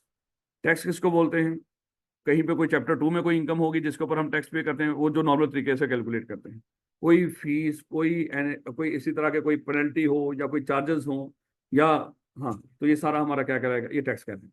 बेटा ये काम की चीज है जो भी हम डिस्कस करने लगे। हम पढ़ने जा रहे हैं मेरे बच्चे एनटीआर, नॉर्मल टैक्स रेजीम। ये वैसे ही अल्फाज बोलेंगे वो। नॉर्मल टैक्स रेजीम क्या है, हेड्स ऑफ इनकम। अब मेरे बच्चे हम देखेंगे वो चैप्टर 2 की जो उसने जिक्र किया था ना, कोई बंदा इनकम कहाँ कहाँ से कमाता है, जो इस ऑर्डिनेंस में कवर होगी। बेटा आप अपने आप को जरा थोड़ा सा सामने रखिएगा, आप कहाँ कहाँ से इनकम कमा सकते हो सकता है कहीं पे आप एम्प्लॉयमेंट करते हो, कहीं पे एम्प्लॉयमेंट का आपका कोई इस तरह का कॉन्ट्रैक्ट हो, आप उससे क्या कमा रहे होंगे, सैलरी कमा रहे होंगे। मेरे बच्चे आपकी सैलरी भी हो सकती है, या हो सकता है आपके पास कोई बिल्डिंग हो और आप उसके मालिक हो। अच्छा, छोटी छोटी बातें मैं वैसे ही अभी कर रहा हूँ। आपके पास कोई बिल्डिंग हो और उस बिल्डिंग के आप मालिक हो और उसको रेंट पे देके अगर आप कुछ कमा रहे हो, तो उसको उसको भी मेरे बच्चे, वो भी रेंटल इनकम जो होगी वो भी आपकी इनकम है। इसका मतलब क्या हुआ सर, अभी यहाँ पे एक बात कहना चाह रहे हैं कि अगर किसी बिल्डिंग के आप मालिक नहीं होंगे और उसको रेंट पे दिया होगा तो मेरे बच्चे वो आपकी रेंटल इनकम नहीं। सिर्फ यहाँ पे उस चीज को डिस्कस करेंगे, ऐसी बिल्डिंग जिसके आप मालिक हो और उसको आगे रेंट पे दिया, जैसे मान लो ये सीएफई हमने रेंट पे ले रखा है और इसको आगे हम रेंट पे दे रहे हैं। मुझे मेरे बच्चे मुझे बताएं, ये जो हमारे पास रेंट आ रहा होगा वो रेंट होगा, हाँ ना, टैक्स वाले उसको रेंट कंसिडर, तो फिर उसको क्या कंसिडर करेंगे वो भी हम देखेंगे उसका। तो बेटा दोबारा देखिएगा, कोई बंदा कहाँ कहाँ से इनकम कमा सकता है। जब एक आज किसी मिस्टर ए की हम कहेंगे, मिस्टर ए भाई बताओ कितनी इनकम है आपके पास, तो उसने अपनी इनकम किन किन हेड से इकट्ठी करनी है। मेरे बच्चे एक तो सैलरी होगी, वो भी उसकी इनकम है टैक्स की, tax ordinance, income tax ordinance के तहत। अगर वो कहीं पे अपनी बिल्डिंग को रेंट पे देके कुछ कमा रहा होगा वो भी इनकम फ्रॉम प्रॉपर्टी होगी। इसी तरह मेरे बच्चे अगर कोई बंदा कोई कारोबार कर रहा है, कोई कारोबार कर रहा होगा वो भी मेरे बच्चे उसकी इनकम फ्रॉम बिजनेस कंसीडर होगी। और बिजनेस क्या होता है, मतलब कोई भी एक्टिविटी आप प्रॉफिट कमाने के लिए कर रहे हैं वो आपका क्या होता है, बिजनेस। तो अगर कोई बंदा सैलरी कमा रहा हो, कोई इनकम फ्रॉम प्रॉपर्टी रेंट कुछ कमा रहा हो, या वो कोई बिजनेस कर रहा हो वहां से कुछ कमा रहा हो, या मेरे बच्चे कोई कैपिटल गेन हो देखेंगे इसमें भी होता है ना। घर में बास पास फिलहाल इतना दिमाग में रख लो, आपके पास बास पास कुछ शेयर्स होते हैं कंपनीज के हैं। अब देखो शेयर्स कोई सैलरी थोड़ी कमाओगे शेयर्स के ऊपर जो कुछ कमाओगे हैं, या मान लो कि अगर शेयर्स किसी को आगे बेचोगे उस पर कुछ कमाओगे, वो आपकी इनकम फ्रॉम प्रॉपर्टी थोड़ी होगी। या वो तो आपने शेयर्स खरीद रखे हैं, आपका कारोबार धंधा ही अगर वो है, वो तो फिर इनकम फ्रॉम बिजनेस होगा। लेकिन धंधा नहीं, सिर्फ आपने कुछ कंपनी के शेयर्स खरीद के रखे हुए हैं, जाके मौका मिलेगा उसको बेच के मैं कमा लूंगा, ये बिजनेस नहीं है आपका। तो फिर ये जो शेयर बेच के कुछ कमाएंगे मेरे बच्चे, ये किस साइड में जाएगा, कैपिटल गेन। इसी तरह वैसे अभी एग्जांपल दे रहा हूं, अगर शेयर्स बेच के कुछ कमाएं, या आपके घर में कोई जेवरात कुछ इस तरह की चीजें पड़ी हुई, एंटीक्स का कोई सामान पड़ा हो उसको बेच के कुछ कमाएं मेरे बच्चे, ये भी किसी हेड में जाया करेगा, उसका नाम क्या होगा, कैपिटल गेन। और जो इसके अलावा कुछ भी कमाएं और इन चारों हेड्स में ना जा रहा हो, उसके लिए लफ्ज बोला करें इनकम फ्रॉम अदर सोर्स। यानी कि आपको कोई इनकम कमा रहे हो, जैसे आप चर्च बेच रहे हो, एग्जाम्पल दे रहा हूँ मैं। अब देखो वो बिजनेस भी नहीं उसको करेंगे उस तरह का बिजनेस, तो पाकिस्तान में वो लीगली होता है जो होता है ना, वो कैपिटल गेन है, ना वो इनकम फ्रॉम प्रॉपर्टी है, ना वो सैलरी है, तो फिर वो कहाँ पे जाएगा, इनकम फ्रॉम। और मैं अभी आप लोगों को मजाक लगा ना, टैक्स वाले कहते हैं खुदा ना खासा आप चाहे चर्च बेचो जो मर्जी बेचो, अगर आपने कुछ कमाया उसके ऊपर हमें टैक्स दो। आप कहेंगे सर ये तो मौजे हैं। नहीं नहीं मेरे बच्चे, वो जब आपसे टैक्स ले लेंगे तो जाते हुए किस किस का दरवाजा खटखटा के जाएंगे, FIA नैब पता नहीं कौन कौन से, भाई जाओ बंदा पकड़ो, मैं अपना हिस्सा ले आया, आप अपना हिस्सा जाके निकलवाओ उससे। पुलिस वाले, पंजाब पुलिस, सारा कुछ उनको उनके घर में भेज देंगे। लेकिन मेरे बच्चे जो भी इनकम कमाओ, देखो कोई भी बंदा हेड्स ऑफ इनकम कितने हेड से इनकम कमा सकता है, कोई भी बंदा कहाँ से, अच्छा यही हमारे काम की है, हमारे सिलेबस में यही है, याद रखना। इसके अलावा जो इतनी चीजें हमारे सिलेबस में और कुछ नहीं है। हमने क्या पढ़ना है यहाँ पे, सारा चैप्टर नंबर 4 से लेकर 13 तक जो चीजें जाएंगे वो इन्हीं से रिलेटेड होंगी सारी की सारी। 5 हेड से मेरे बच्चे हम इनकम कैलकुलेट करना सीखेंगे। कौन कौन से हैं, salary, property, business, capital gain और इनकम फ्रॉम अदर सोर्स। अच्छा, इन पांचों हेड से जो हमारी सैलरी बनेगी, चलो वैसे जरा देखिएगा मेरे बच्चे, यहां से जो कुछ कमाएंगे आप, इनको जब हम इकट्ठा कर लिया करेंगे उसके लिए लफ्ज बोला करेंगे टोटल इनकम। लफ्ज क्या बोला करेंगे, टोटल इनकम। कहता for the purpose of the imposition of tax, यानी कि टैक्स इंपोज करने के लिहाज से, and the computation of total income, और टोटल इनकम कैलकुलेट करने के लिहाज से, all income shall be classified under the following heads. भाई हमने ज्यादा उसमें वो रखा ही नहीं कि पता नहीं तरह तरह के हेड्स खोल रखे हो किसी बंदे ने, उसमें इनकम डाले जा रहा हो। टैक्स वालों के लिए हमने कह दिया कि आप लोगों की जो भी इनकम होगी हम उसको 5 हेड्स में रख के कैलकुलेट किया करेंगे। यानी कि आप जो भी कुछ कमा कर लेकर आओगे ना, आप कहेंगे सर मैं ये कमा के लेकर आया हूं, बताओ या कहाँ पे जाएगा, पक्की बात है इन पांचों हेड्स में से ही किसी हेड में फेंकनी है वो इनकम। तो सर वो कैसे पता चलेगा, सर अगर मैंने सैलरी से नहीं कमा रहा, प्रॉपर्टी से नहीं कमा रहा, बिजनेस से नहीं कमा रहा, कैपिटल गेन, भाई ये खूब आता है ना, इनकम फ्रॉम अदर सोर्स क्या है, खूब आता। यानी कि जो किसी इन चारों हेड से नहीं कमाई, कहीं और से कमाई है, वो कहाँ पे जाएगी, इनकम फ्रॉम अदर सोर्स में। यानी कि अगर मुझे भी समझ नहीं आ रही ये इन चारों हेड में से कौन सी इनकम बनती है ऊपर वाले से, मैं कहूंगा इनकम फ्रॉम अदर सोर्स है। अगर वो चारों की रिक्वायरमेंट, अगर तो सैलरी की रिक्वायरमेंट पूरी करेगा सैलरी में, प्रॉपर्टी की रिक्वायरमेंट, बिजनेस की रिक्वायरमेंट, कैपिटल गेन की। लेकिन अगर उसमें जो इनकम आप लेकर आ रहे हो मेरे सामने, उनमें से ये चारों हेड्स में नहीं जा रही, तो मैं चुप करके क्या कह दूंगा, इनकम फ्रॉम अदर सोर्स। तो मेरे बच्चे ऐसे ही है, ये 5 हेड से कोई बंदा इनकम कमाएगा। आपकी इनकम कितने हेड से यहाँ पे कैलकुलेट किया करेंगे हम, 5 है। अच्छा बात कर, कोई ऐसा बंदा होगा जैसे मान लो आप हैं, आप कहीं पे नौकरी करते हो लेकिन इसके अलावा कोई आपका सोर्स ऑफ इनकम नहीं, तो मेरे बच्चे मुझे बताएं कि आप पांचों हेड से इनकम कमाएंगे या एक से ही, एक से। वो एक से जितनी बनेगी उसके ऊपर आप टैक्स दे दिया करोगे, बाकी सब 0 0। एक से जो इनकम होगी उसकी टोटल इनकम निकाल के उसका सीखेंगे इसको।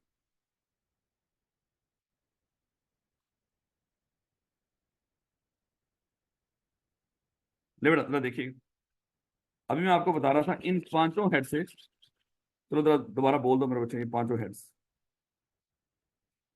Income from salary, income from property. अच्छा ये इनकम फ्रॉम का लफ्ज मैं नहीं बोल रहा, बस उसको ये ऐसे करो, salary, property, income from business, income from capital gain और इनकम फ्रॉम अदर सोर्स। बेटा इन सब से अगर कहीं जहां जहां पे होगी, देखो अगर कहीं पे नहीं है तो इट्स ओके, अब उसको 0 कर दो, अगर कहीं है तो उसको ऐड कर दिया करेंगे। जब इन सारी इनकम्स को आप जमा कर लोगे, इसके लिए नाम क्या होगा, टोटल इनकम। अभी सर आप सोचेंगे सर इसको आपने टैक्सेबल इनकम क्यों नहीं बोला? नहीं मेरे बच्चे, अभी ये टैक्सेबल इनकम है ही नहीं, अभी ये टैक्सेबल इनकम नहीं बनी। उसको टैक्सेबल इनकम तक लेके जाने के लिए इसमें से हमें कुछ और करना है, इसमें से हम कुछ और करेंगे, उससे वो क्या बनेगी, वो टोटल इनकम बनेगी। तो दोबारा देखिएगा,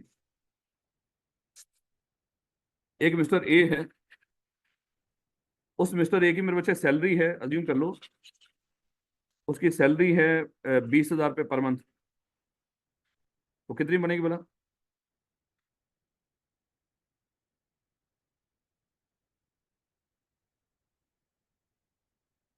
मिस्टर ए उसकी सैलरी है मेरे बच्चे 20,000 पर मंथ, तो 12 महीने की कितनी बनेगी बेटा? 2,40,000। अच्छा, उसी मिस्टर ए की इनकम फ्रॉम प्रॉपर्टी भी आ रही है मेरे बच्चे, रेंट भी है उसका, रेंट है उसका 30,000 पर मंथ। चलो आसानी कर लो, पता नहीं आपकी कैलकुलेशन कैसी है, इसको भी कर लो 20,000 पर मंथ मल्टीप्लाई 12 कितना होगा बोला? 2,40,000। अच्छा यहाँ पे ना आपको हर हेड में से जो उस हेड के तहत इनकम कमा रहे होंगे ना, उसमें से कुछ खर्चे भी लेस करने की इजाजत है। जब देखो सैलरी का सर आपने क्यों नहीं रखा, वहां पे हम पढ़ेंगे जब एक एक हेड को हमने पढ़ना है, पांचों हेड्स को एक एक करके बड़ा डिटेल में डिस्कस करना है। ओवरव्यू है कि जो इनकम फ्रॉम सैलरी होगी उसमें से कोई खर्चा लेस नहीं हुआ करेगा। इनकम फ्रॉम जब प्रॉपर्टी कमाएंगे मेरे बच्चे, यहाँ से कुछ खर्चे क्या हुआ करेंगे, लेस हुआ करेंगे। मान लो 2,40,000 कमाया, उसमें 50,000 हमारा खर्चा भी हुआ है, तो मेरे बच्चे जो इनकम फ्रॉम प्रॉपर्टी हमने कमाई है वो कितनी कमाई है? 1,90,000। इसी तरह अगर आपकी कोई इनकम फ्रॉम बिजनेस आई है मेरे बच्चे, मान लो इनकम फ्रॉम बिजनेस आपकी 6,00,000 रुपए, और उस पे जो खर्चा है आपका वो आया मेरे बच्चे 2,50,000। ये जो 4,50,000 है, 350 बनेगा सॉरी, ये जो 350 है मेरे बच्चे, ये क्या होगा? इनकम फ्रॉम बिजनेस हो। इसी तरह चलो बाकी मान लो कि जो कैपिटल गेन है वो भी जीरो है, और अदर सोर्स क्या है वो भी जीरो है। अब मेरे बच्चे ये हमारी क्या निकलेगी? ये टोटल इनकम। अच्छा जब हमने टोटल इनकम निकाली है, इसमें देखोगे आप कि हर हेड की इनकम प्लस उस हेड में जो आपको खर्चे अलाउ थे वो कम करने के बाद, अच्छा ये देखना, ये जो अभी यहाँ जो मैंने ये जो अमाउंट्स कुछ लेस किए हैं ना, ये आप अपनी मर्जी से लेस नहीं किया करेंगे, आगे जाके हम देखेंगे। ये वही खर्चे लेस किया करोगे, डिडक्शंस किया करोगे अपनी इनकम में से, वही खर्चे कम किया करोगे जो खर्चे टैक्स वाले आपको अलाउ करेंगे। अच्छा एक और चीज दिमाग में रखिएगा, वैसे जनरली ये जब आप खर्चे लेस किया करोगे ना, आपकी जो टोटल इनकम आएगी खर्चे लेस करने के बाद इनकम बढ़ेगी या कम होगी? वैसे ये आपकी जो टोटल इनकम है, खर्चे अगर बढ़े इससे टोटल इनकम कम होगी या ज्यादा होगी? खर्चे बढ़े तो इनकम क्या होगी? कम होगी।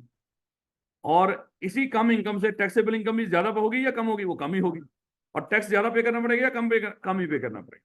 इसका मतलब क्या हुआ? जितने डिडक्शंस हमें अलाउ होंगी हमारे लिए फायदेमंद है। यानी कि इनकम कमाओ, वो कहेगा आपने ये खर्चा भी किया था, हाँ मैंने ये भी खर्चा, जैसे सीएफई है, मान लो हमारा बिजनेस है, हम यहाँ से कितना कमा रहे हैं? 6,00,000 रुपए। हमारी कोशिश होगी दुनिया जहान के खर्चे यहाँ से लेस करवा दें टैक्स वाले, और लेस करने के बाद यहाँ पे कोशिश करेंगे शायद जीरो ही आ जाए, ताकि उसके ऊपर हमें टैक्स पे करना ही ना पड़े। लेकिन टैक्स वाले कहेंगे सारे खर्चे आपको लेस करने की इजाजत, बस ये खर्चे आप लेस कर लो, इसके अलावा बाकी खर्चों को लेस करने की इजाजत नहीं होगी। अच्छा आप पढ़ क्या रहे हो बोला? एक लफ्ज पढ़ने जा रहे हो, टोटल इनकम क्या होती है, पढ़ना सीख क्या रहे हैं बोला? टोटल इनकम हमें थोड़ी सी समझ आ रही है, सारे हेड्स की इनकम, लेकिन सारे हेड्स की इनकम में से लेस क्या करना है? जो उन हेड्स के अंदर डिडक्शंस अलाउ है, एक पर्टिकुलर हेड की इनकम और उसमें से जो डिडक्शंस होंगी उनको लेस करने के बाद पांचों हेड्स की इनकम को जब हम जमा कर लें तो क्या आता है? Total income. जब देखिएगा मेरे बच्चे, कोई बंदा पूछ ले सर टोटल इनकम क्या होती है, बोला इनकम टैक्स ऑर्डिनेंस 2001 के मुताबिक टोटल इनकम क्या है? हर हेड की इनकम उस हेड में जो खर्चे लॉ हैं वो खर्चे लेस करने के बाद सारे हेड्स की जो टोटल इनकम होगी वो मेरे बच्चे हमारे लिए टोटल इनकम।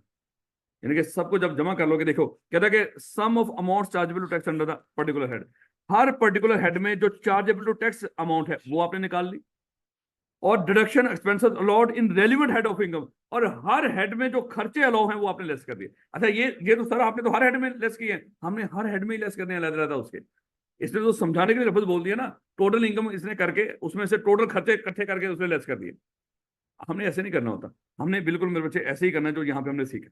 अगर इनकम फ्रॉम प्रॉपर्टी कमा रहे हो, उस पर अगर आपका 2,40,000 की इनकम आई है और 50,000 का खर्चा है, तो वहीं से लेस किया करना है, जवाब एंड पे आंसर सेम आना है।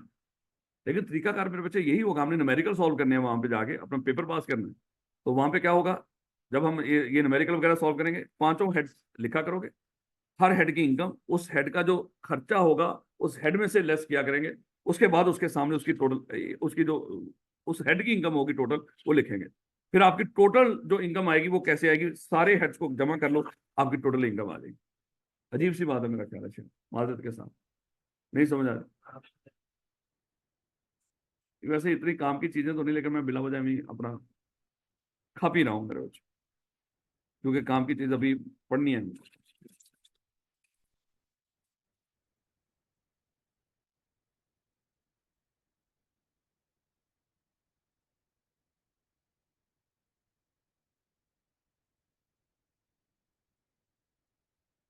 नहीं बेटा, जरा जल्दी जल्दी देखिएगा।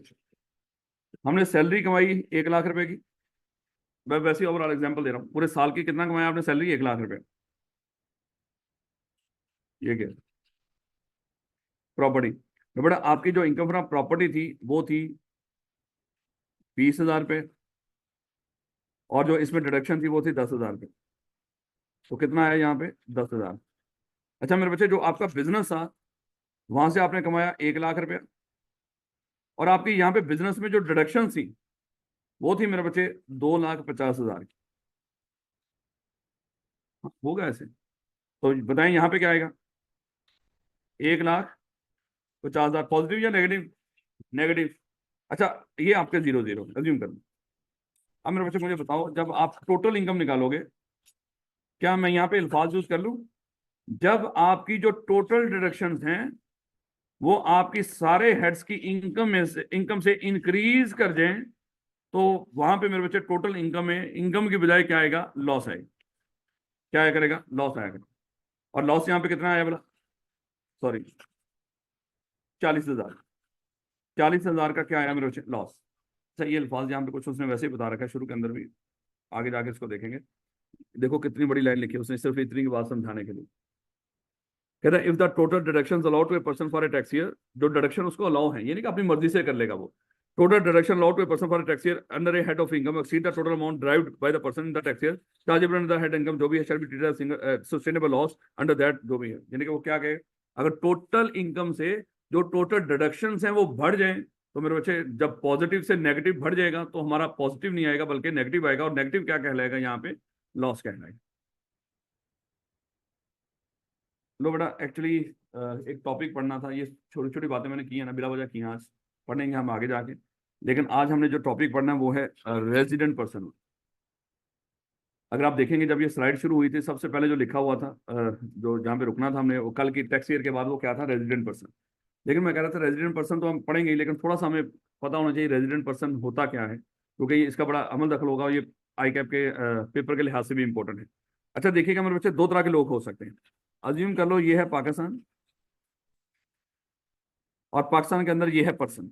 और याद है अभी मैंने बी लॉ जो सी लॉ पढ़ रहे थे, और वहां पे बोला था जब लफ्ज पर्सन बोला जाए, इसका मतलब हाँ, आर्टिफिशियल पर्सन भी और नेचुरल पर्सन भी। अच्छा एक और चीज देखिएगा, हमारे कंपनी लॉ की जो पर्सन की डेफिनेशन है और जो यहाँ के पर्सन की डेफिनेशन होगी उसमें बहुत फर्क है।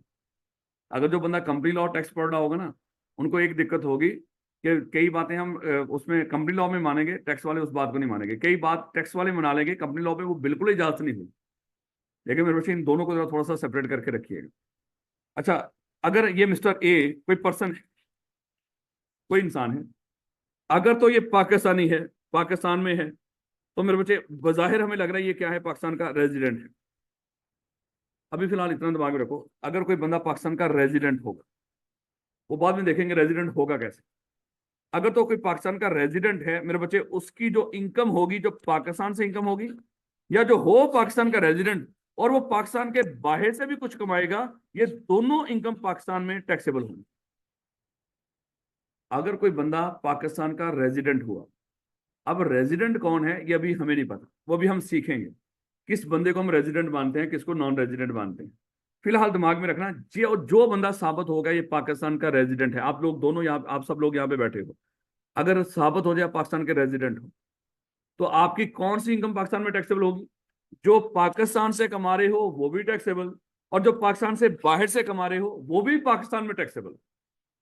यानी कि आपकी दोनों इनकम पाकिस्तान में क्या हो जाएगी, टैक्सेबल। लेकिन अगर साबित हो जाए कि आप क्या हो, पाकिस्तान के नॉन रेजिडेंट हो, मैं पाकिस्तान से बाहर निकाल दिया, लेकिन ये नहीं कि इतना ही बाहर नहीं होगा, चलो ऐसा कर लो, इसको यहाँ पे नहीं बनाता मैं, बिल्कुल पाकिस्तान के बाहर नहीं बनाता, यहाँ पे सरहद पे बना देता। अगर कोई बंदा साबित हो जाए ये पाकिस्तान का नॉन रेजिडेंट है, नॉन रेजिडेंट है, तो हम कहेंगे इस नॉन रेजिडेंट की जो पाकिस्तान से इनकम कमाएगा सिर्फ वही टैक्सेबल होगी, जो बाहर से कमा रहा है हमें उससे कोई लेना देना नहीं। देखो दो तरह के लोग होते हैं इनकम टैक्स के अंदर, एक होता है रेजिडेंट, एक होता है नॉन रेजिडेंट। रेजिडेंट वो होगा जो पाकिस्तान में है, अगर वो रेजिडेंट का क्राइटेरिया है, जो उस क्राइटेरिया को पूरा कर देगा वो रेजिडेंट है।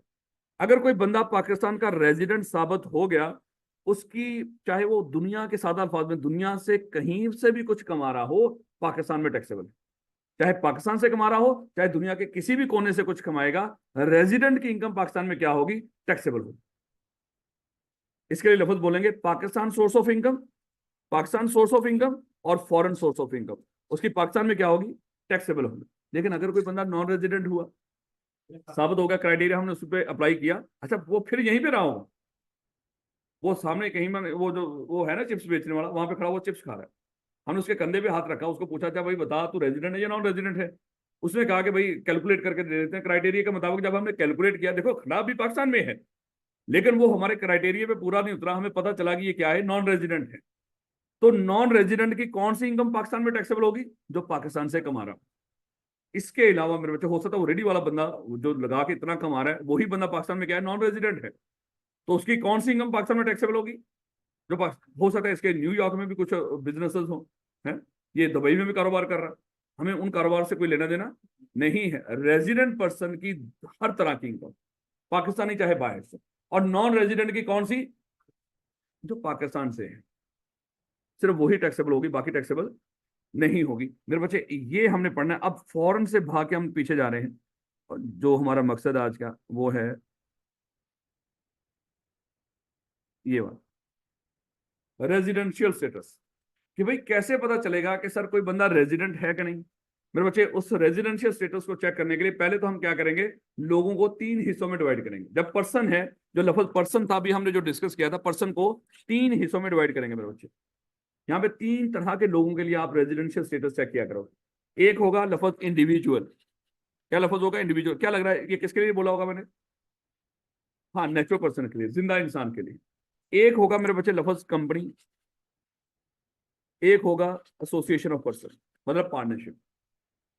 पार्टनरशिप, कंपनी और इंडिविजुअल, तीन लोगों का हम रेजिडेंशियल स्टेटस चेक करने जा रहे हो। याद रखना ये बड़ा फेवरेट है क्या आपका, वो इनमें से किसी का भी आपसे क्राइटेरिया पूछ सकता है, किसी कंपनी का पूछ सकता है, कोई सिनेरियो बना के भी वैसे भी। तो तीन तरह के लोगों का हम रेजिडेंशियल स्टेटस चेक करेंगे। सबसे पहले ये एक एक करके देखेंगे, इंडिविजुअल कब रेजिडेंट होगा, कंपनी कब रेजिडेंट होगी, एओपी कब। अगर कोई रेजिडेंट है तो उसकी पाकिस्तान और फॉरेन दोनों इनकम टैक्सेबल, और अगर कोई रेजिडेंट नहीं है तो फिर समझो वो कौन है, नॉन रेजिडेंट। और नॉन रेजिडेंट की कौन सी इनकम पाकिस्तान में टैक्सेबल होगी, जो सिर्फ पाकिस्तान से कमा रहे हैं। ऐसे तो पूरी दुनिया के जो लोग हैं, हम ये ना हर एक का स्टेटस चेक करते फिर रहे हैं, वो कभी उनका पाकिस्तान से कोई लेना देना ही नहीं हुआ। हम उसी को देख रहे होंगे जो पाकिस्तान में कोई कारोबार कर रहे हैं। अगर कोई पाकिस्तान में कुछ कमा रहा है, हम उसको पकड़ के देखेंगे कि भाई तू रेजिडेंट है या नॉन रेजिडेंट है। अगर हमने उसको जब पाकिस्तान से जो कोई एक्टिविटी करके यहाँ से कमा रहा होगा, जब हमने उसको चेक किया, पता चला ये रेजिडेंट है, हम कहेंगे बाहर से क्या कमा रहा है, उसके ऊपर भी टैक्स पे कर। पाकिस्तान से जो कमा रहा है उस पर तो देगा ही देगा टैक्स। और अगर हमें वो पता चल गया जो पाकिस्तान में कोई एक्टिविटी कर रहा है कि भाई वो नॉन रेजिडेंट है, हम कहाँ से कौन सी इनकम पे टैक्स लेंगे, जो आप हमारे पाकिस्तान से कमा रहे हो। फिर उसकी फॉरेन इनकम टैक्स, जो फॉरेन इनकम होगी उससे कोई लेना देना नहीं। लेकिन बेटा जो काम की चीज है वो क्या है, रेजिडेंट नॉन रेजिडेंट पर्सन। पहले ये देखिएगा, कहता है in the determination of a residential status of person is necessary as the law expressly provide that a resident is taxable in respect of its world wide income, whereas. अच्छा, world wide income का मतलब क्या है, देखो resident is taxable in respect of its world wide income. अगर आप पाकिस्तान के resident साबित हो गए तो आपकी वर्ल्ड वाइड इनकम पर, मतलब पूरी दुनिया से जहां से भी कुछ कमा रहे होंगे, पाकिस्तान से या पाकिस्तान से बाहर, वो सारी पाकिस्तान में क्या हो जाएगी, टैक्सेबल हो जाएगी। और लेकिन अगर साबित हो गया कि नॉन रेजिडेंट, तो फिर आपकी वही इनकम टैक्सेबल होगी जो आप हमारे से कमा रहे हो, फिर बाकी दुनिया से हमें कोई लेना देना नहीं है। तो अगर साबित हो गया non resident is taxable only in respect of it's Pakistan source of income, जो पाकिस्तान में किसी सोर्स से आपने इनकम कमाई होगी, नॉन रेजिडेंट की वही टैक्सेबल होगी, और रेजिडेंट की, अच्छा बताओ, रेजिडेंट होना बेहतर है या नॉन रेजिडेंट? Non resident. क्यों वाला? जो पाकिस्तान में कमाएंगे उसी पे टैक्स देना पड़ेगा, तो बाकी जो दुनिया से कमा रहे होंगे उसके ऊपर टैक्स नहीं देना पड़ेगा। लेकिन अगर आप आगे बढ़कर मैं रेजिडेंट हूं, मैं रेजिडेंट हूं, तो मेरे बच्चे चपेटे खाने वाली बात ही है ना। वो कहेंगे ठीक है, दुनिया से जहां जहां से भी कमा रहे हो ले आ भैया उठा के, और हमें वहां उसके ऊपर टैक्स पे कर। अब आपकी क्या कोशिश होगी, आप टैक्स एक्सपर्ट हो, आप लोगों को क्या मशवरा दोगे, आप रेजिडेंट बनो या नॉन रेजिडेंट? आप फिर आप उनको तरीकाकार बताओ, नॉन रेजिडेंट कैसे बन सकते हो जिससे जो बाहर कमा रहे हो वो पाकिस्तान में टैक्सेबल नहीं होगा।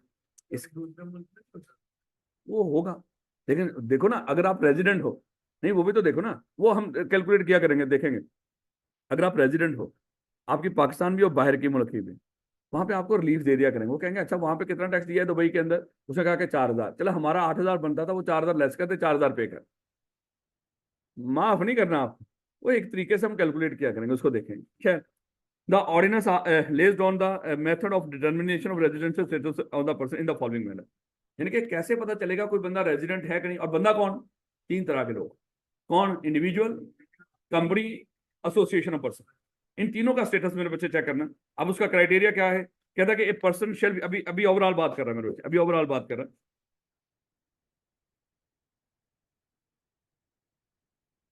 कहता है कि person shall be a resident in Pakistan for a tax year if the person is a resident individual. क्या बड़ी बात की है। कहता है कि रेजिडेंट कौन होगा? जो रेजिडेंट इंडिविजुअल हो, रेजिडेंट कंपनी हो, या रेजिडेंट एओपी हो फॉर द ईयर। यानी कि किसी भी साल के लिए रेजिडेंट पर्सन कौन होगा? जो रेजिडेंट इंडिविजुअल भी हो सकता है पर्सन, मतलब कंपनी भी हो सकती है और एओपी भी हो सकती है, या फेडरल गवर्नमेंट। यानी कि ये सारी चीजें क्या, ये सारे लोग क्या हो सकते हैं पाकिस्तान में रेजिडेंट हो सकते हैं। कौन? गवर्नमेंट, एओपी, कंपनी और इंडिविजुअल्स। कह रहा है a person shall be non resident for a tax year if the person is not a resident for the tax year. Non resident कौन होगा? जो रेजिडेंट नहीं हो। भाई देखो, ये लॉ ऐसा ही पागल होता है। आगे क्राइटेरिया बताएगा ना, क्राइटेरिया से सही पता चलेगा। ये तो जस्ट समझने के लिए, ये याद नहीं करना आपने, ये याद नहीं करना, ये जस्ट रीड करने के लिए है। तो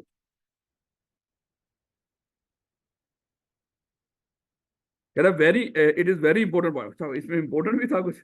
वेरी इंपॉर्टेंट था, कुछ और बता रहे। A very important point two note from the above. अच्छा अबव डिस्कशन में कुछ इंपॉर्टेंट था मेरे बच्चे। Is that residential and non-residential status of any person is to be determined in respect of each tax year as it may vary from year to year। हाँ ये बड़ी बात उसने कही। वो कहां से निकाला उसने? फॉर द ईयर से, फॉर द ईयर से।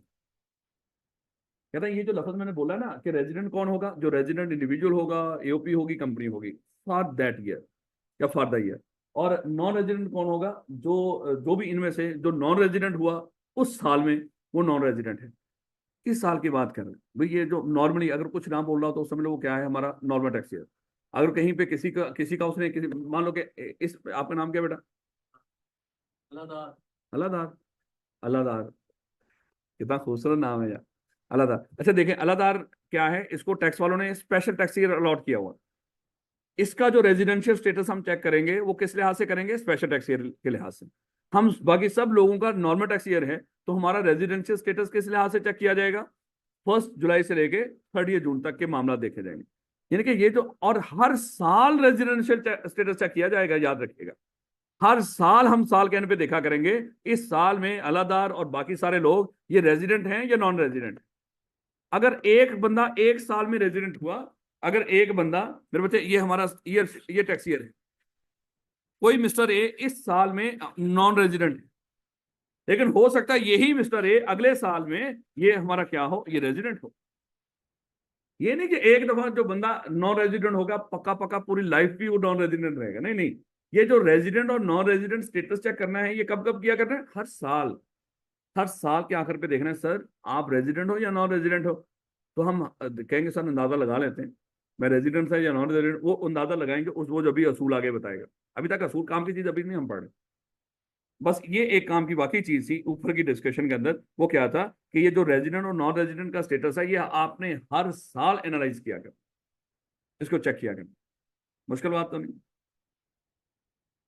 A person can be resident in A tax year 2001, और वही बात कर रहा है, और हो सकता है 2022 में वो क्या हो, नॉन रेजिडेंट हो। लो बेटा, ये आ गई नाम की बात। पढ़ क्या रहे हो बोला? Residential status. और कितनी तरह का ये रेजिडेंशियल स्टेटस, कितनी तरह का हो सकता है? दो तरह का। दो रेजिडेंशियल स्टेटस दो तरह का, रेजिडेंट या नॉन रेजिडेंट। और अगर कोई बंदा रेजिडेंट हो, उसकी कौन सी इनकम पाकिस्तान में टैक्सेबल होगी? वर्ल्ड वाइड है, पाकिस्तान की भी और बाहर की। और जो कोई बंदा नॉन रेजिडेंट हो, सिर्फ जो पाकिस्तान से कमा रहा है, अगर वो नॉन रेजिडेंट है, तो जो बाहर से कमा रहा है हमें उससे कोई लेना देना। और ये जो रेजिडेंट और नॉन रेजिडेंट, यानी कि रेजिडेंशियल स्टेटस चेक करना है, एक ही दफा चेक करके पका पका रख लेंगे या हर साल चेक करेंगे? कैसे हो सकता है एक बंदा अभी नॉन रेजिडेंट हो, अगले साल में रेजिडेंट हो, या इस साल में रेजिडेंट हो, अगले साल में नॉन रेजिडेंट हो? बिल्कुल हो सकता है। अब मेरे बच्चे, हमारा ये शुरू हो गया। सर, 3 लोग थे जिनका रेजिडेंशियल स्टेटस आपने चेक करना है। कितनी तरह के लोग हैं? पर्सन। कौन? इंडिविजुअल, एओपी और कंपनी। सबसे पहले किसके असूल पढ़ने जा रहे हो? इंडिविजुअल के। कोई भी इंडिविजुअल, आप जैसा व्यक्ति, कब पाकिस्तान का रेजिडेंट कंसिडर हो? कहते क्या हुआ?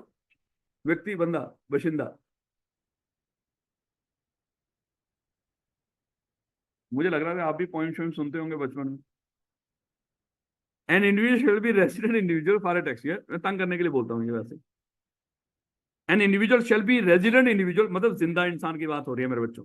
Shall be resident individual for a tax year if the individual is present in Pakistan for a period of or periods amounting in aggregate 183 दिन या मोर इन ए टैक्स ईयर।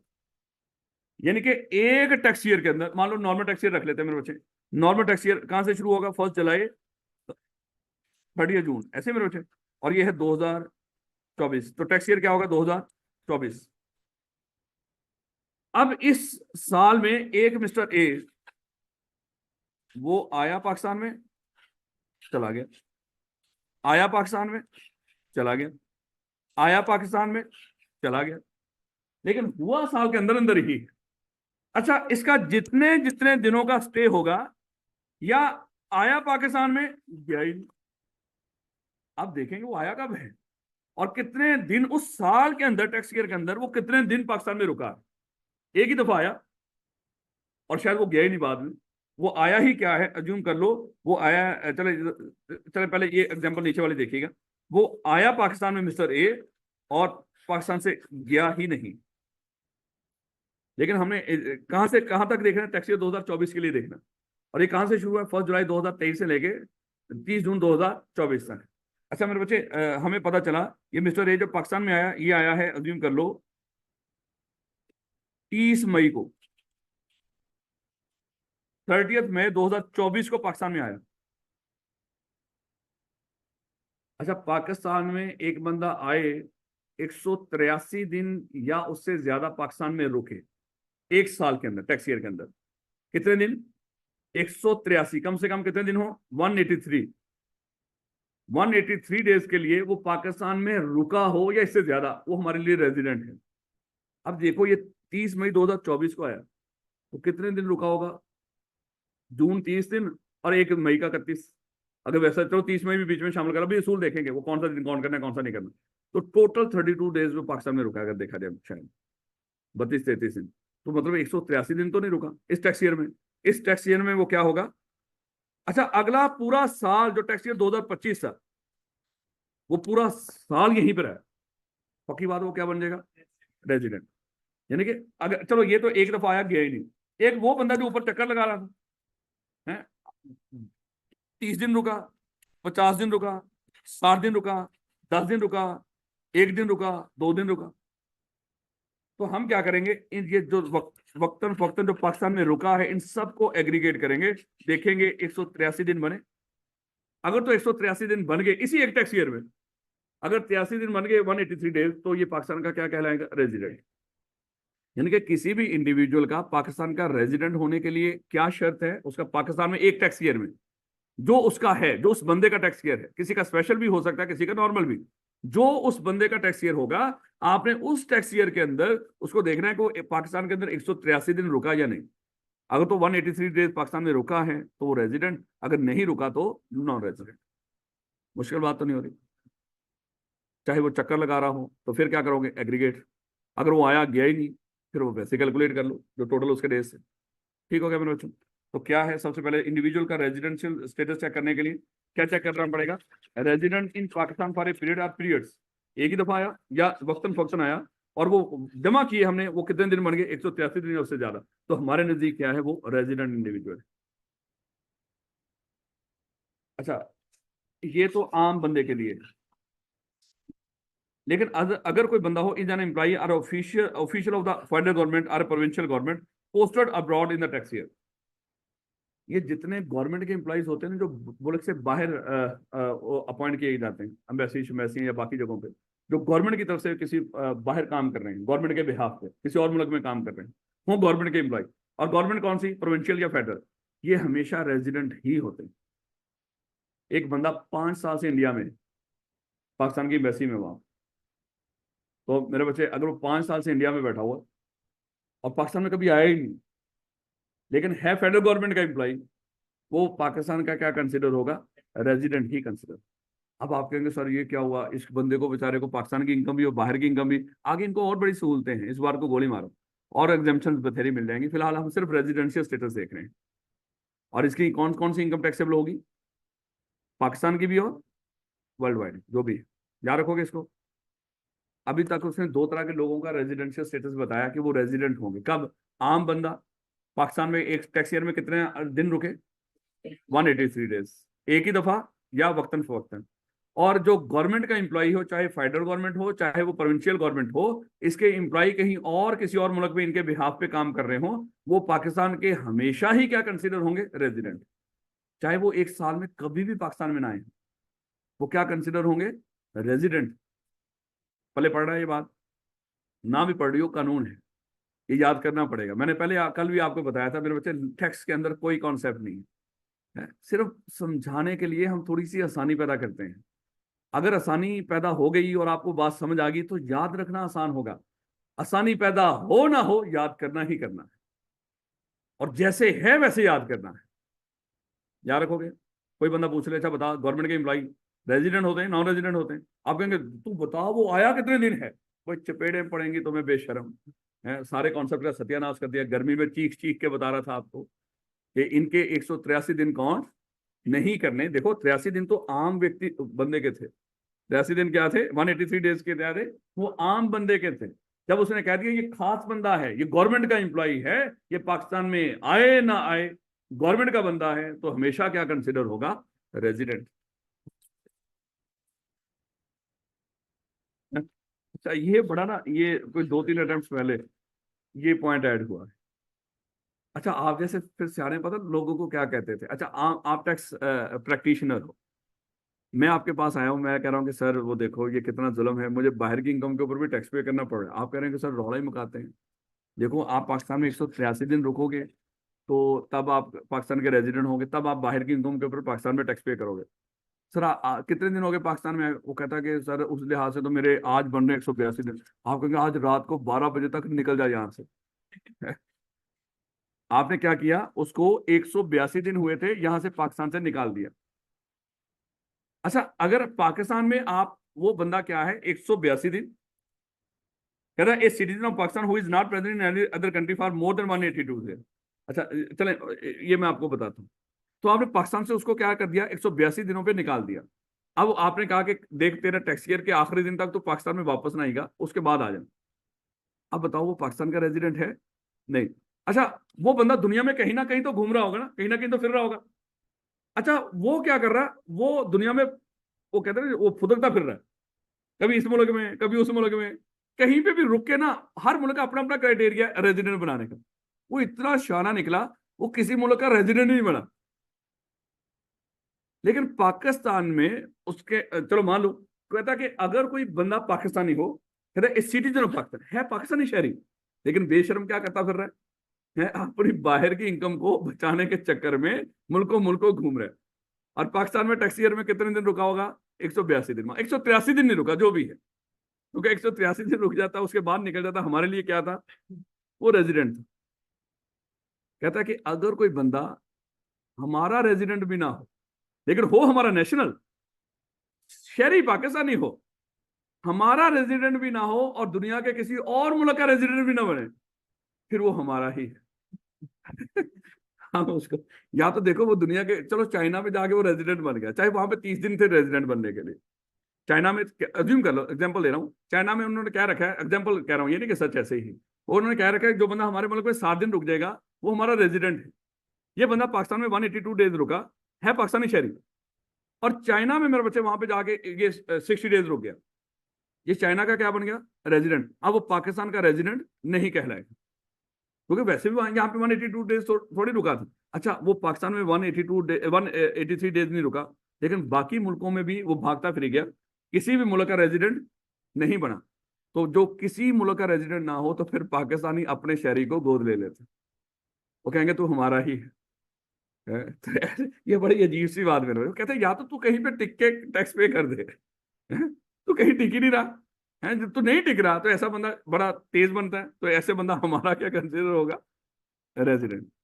इसका मतलब है अब क्या करोगे आप लोग, अब आप उस बंदे को कहोगे देख पाकिस्तान में 182 दिन हो गया, आज रात को तू निकल और तू किसी ऐसे मुल्क का जाके रेजिडेंट बन जा जिसका टैक्स ना होने के बराबर हो, तेरे ऊपर लगे, तू जा उस मुल्क में जाकर रेजिडेंट बन जा। तू किसी मुल्क का रेजिडेंट बनेगा तो तब यहाँ का रेजिडेंट नहीं होगा।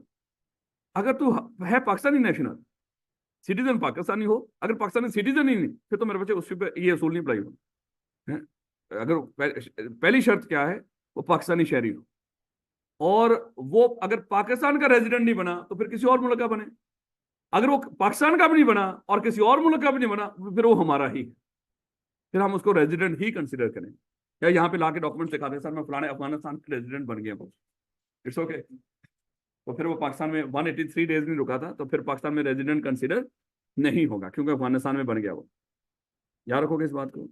लेकिन ये किसी और मुल्क के शहरी के लिए इस तरह की बात, कोई और मुल्क का शहरी पाकिस्तान में आके रुकेगा तो कम से कम कितना अर्सा रुकना पड़ेगा उसको, 183 डेज, तब वो पाकिस्तान का रेजिडेंट कह रहे हैं। अच्छा, ये ना देखना पाकिस्तान का बंदा ही पाकिस्तान में 183 डेज रुके, ना ना, दुनिया का कोई भी बंदा पाकिस्तान में आके एक ही दफा या वक्तन फवक्तन एक टैक्स ईयर के अंदर 183 डेज रुक गया तो पाकिस्तान का क्या कहलाएगा, रेजिडेंट। चाहे ओबामा ही आ जाए पाकिस्तान में, अगर 183 दिन रुक गया तो हमारा क्या है, रेजिडेंट। वो पाकिस्तान और फॉरेन सोर्स दोनों इनकम के ऊपर क्या करेगा, पाकिस्तान में टैक्स पे करेगा। याद रखोगे इस बात को। ये तीसरा पॉइंट मेरे बच्चे जो खूबसूरत पॉइंट है, जरा देखिएगा, a citizen of Pakistan who is not present in any other country for more than 182 days, यानी कि वो दुनिया के किसी और मुल्क में भी 182 दिन से ज्यादा रुका ही नहीं ड्यूरिंग द टैक्स ईयर, उस टैक्स ईयर में, or he is not a resident tax payer of any other country, या सादा अल्फाज में ये कह लो कि वो किसी और मुल्क का रेजिडेंट टैक्स पेयर बना ही नहीं, था हमारा शहरी, तो फिर वो किसका रेजिडेंट होगा, वो हमारा। चाहे वो पाकिस्तान में मान लो कि 10 दिन ही रुका, उसको चाहिए कि किसी और मुल्क का रेजिडेंट बन जाए। अगर किसी और मुल्क का रेजिडेंट नहीं बना तो वो पाकिस्तान का शहरी है, तो पाकिस्तान का क्या कहलाएगा, रेजिडेंट पर्सन ही कहलाएगा। यानी कि अगर आप सोचो, मैं इस साल में दुनिया के किसी मुल्क का भी रेजिडेंट नहीं बनूंगा, हुआ पाकिस्तानी। आप सही सोच रहे हो या गलत सोच रहे हो, गलत क्या है इसमें। अगर आप ये सोच रहे हो मैं किसी मुल्क का रेजिडेंट नहीं बनूंगा, पाकिस्तान में तो आप आए नहीं साल में, हो पाकिस्तानी शहरी, तो तब भी आप पाकिस्तानी ही हो, फिर सोचे आप पाकिस्तानी रेजिडेंट ही हो। क्या रखोगे इस बात। बेटा अभी आपने डिस्कस किया कि 3 तरह के लोग रेजिडेंट होते हैं, कौन कौन बोला, जो पाकिस्तान में 183 दिन रुक, कोई भी बोला, अच्छा ये नहीं कि पाकिस्तानी शहरी हो, कोई भी दुनिया का कोई भी इंसान अगर पाकिस्तान में 183 दिन या उससे ज्यादा रुक गया तो वो हमारे लिए रेजिडेंट है। गवर्नमेंट का एम्प्लॉय पाकिस्तान में चाहे कभी भी ना आया हो, गवर्नमेंट प्रोविंशियल या फेडरल गवर्नमेंट का एम्प्लॉय, वो दुनिया के किसी भी कोने में काम कर रहा हो, वो हमेशा ही पाकिस्तान का रेजिडेंट हो। कोई और बंदा या पाकिस्तानी 183 दिन रुके, और जो बंदा किसी मुल्क का रेजिडेंट ना हो पाकिस्तानी शहरी, वो भी पाकिस्तान का रेजिडेंट ही हो।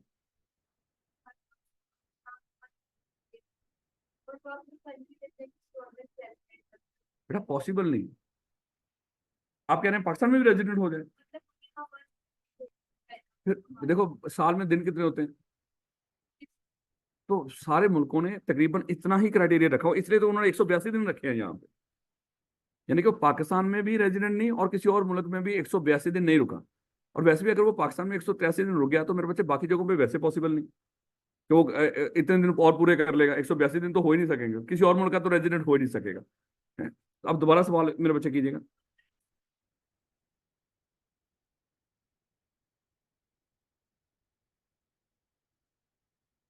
वैसे कम ही होता है मेरे बच्चे, क्योंकि हर एक को पता है। जैसे पाकिस्तान में 183, और पाकिस्तानी वैसे भी नकल ही करते हैं। जैसे मैंने बाकियों का नहीं पढ़ा, लेकिन मेरे बच्चे अराउंड यही होता है टैक्स, इसका रेजिडेंट का स्टेटस। नहीं तो वो तो रुल जाएगा ना बेचारा। वो तो जो उसकी जो किसी और मुल्क में रेजिडेंट हो जाएगा, वो वहां पे भी अपनी पूरी दुनिया की इनकम के ऊपर टैक्स पे करेगा। पाकिस्तान में पूरी दुनिया को इनकम के ऊपर टैक्स पे करेगा। वो तो फिर कहेगा कि भाई इससे बेहतर तो मैं ना ही कमाऊं, ना कोई इनकम होगी ना रौला होगा। होता नहीं मेरे बच्चे, ऐसे पॉसिबल नहीं होता। हाँ हाँ, हर मुल्क में। लेकिन आप उस बाकी मुल्कों की चिंता ना करो, फिलहाल अपने बारे में सोचो, अपना पेपर पास करो। चलें।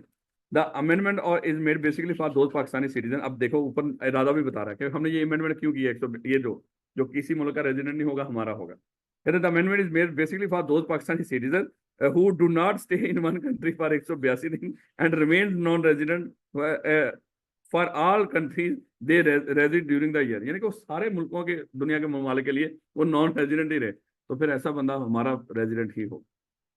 कहता मेन मकसद क्या था, ये जो लोग धोखा दे रहे हैं पाकिस्तान को, वो धोखा खत्म होना। ना हमारे रेजिडेंट बने ना किसी और मुल्क के बने, यानी कि वो तो मौजें लगी ना उनकी।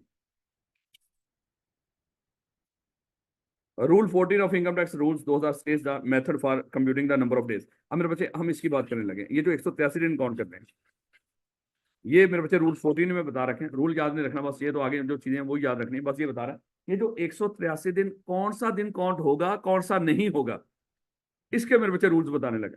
अब ये रूल्स बड़े इंपॉर्टेंट है मेरे बच्चे, सुपर डुपर इंपॉर्टेंट। कहते जब 183 दिन गिनोगे तो उसमें कौन सा दिन 183 डेज में ऐड करोगे, कौन सा नहीं करोगे, उसके लिए असूल है। कहता है following rules apply for the purpose of section. चलो वैसे थोड़ा सा मैं आपको बताऊं सादा अल्फाज में। मिस्टर ए, ये है दुबई में। मेरे बच्चे ये जहाज पे बैठ के मान लो आज के दिन के ऊपर पाकिस्तान में एंटर हो गया। जो जिस दिन में ये एंटर हुआ पाकिस्तान में, वो पूरा दिन काउंट होगा। मान लो आज आज तारीख क्या है, 4 जून। 4 जून को रात 12 बजे से पहले पहले, जब 12 बज, यानी कि 12 बज के, फिर तो अगला 5 जून शुरू हो गया ना। यानी कि अगर मैं कहूं 11:59 पे, आज रात, ये आज की बात कर रहा हूं, आज रात 11:59 पे भी अगर कोई फ्लाइट पाकिस्तान में आई, कोई बंदा पाकिस्तान में एंटर हो गया, उसका वो दिन काउंट हो, उसका 4 जून का पूरा दिन काउंट हो। यानी कि एक दिन में आप एक लम्हा पहले भी, एक सेकंड पहले भी पाकिस्तान में एंटर हो गए, तो मेरे बच्चे वो क्या होगा, वो पूरा दिन काउंट हो। अब आप कहेंगे सर हम बताएंगे नहीं उनको। देखो मैं हमेशा कहता हूँ बेईमानियां डिस्कस नहीं करती, पेपर पास करना है आपने। वो बता देगा आपको पेपर के अंदर कि भाई फलानी तारीख को इतने बजे वो पाकिस्तान में एंटर हुआ। वो एएम का सुबह सुबह की बात कर रहा होगा, वो तो पूरा दिन ही पड़ा होगा ना। और पीएम का है, ये ज्यादा खतरनाक होगा।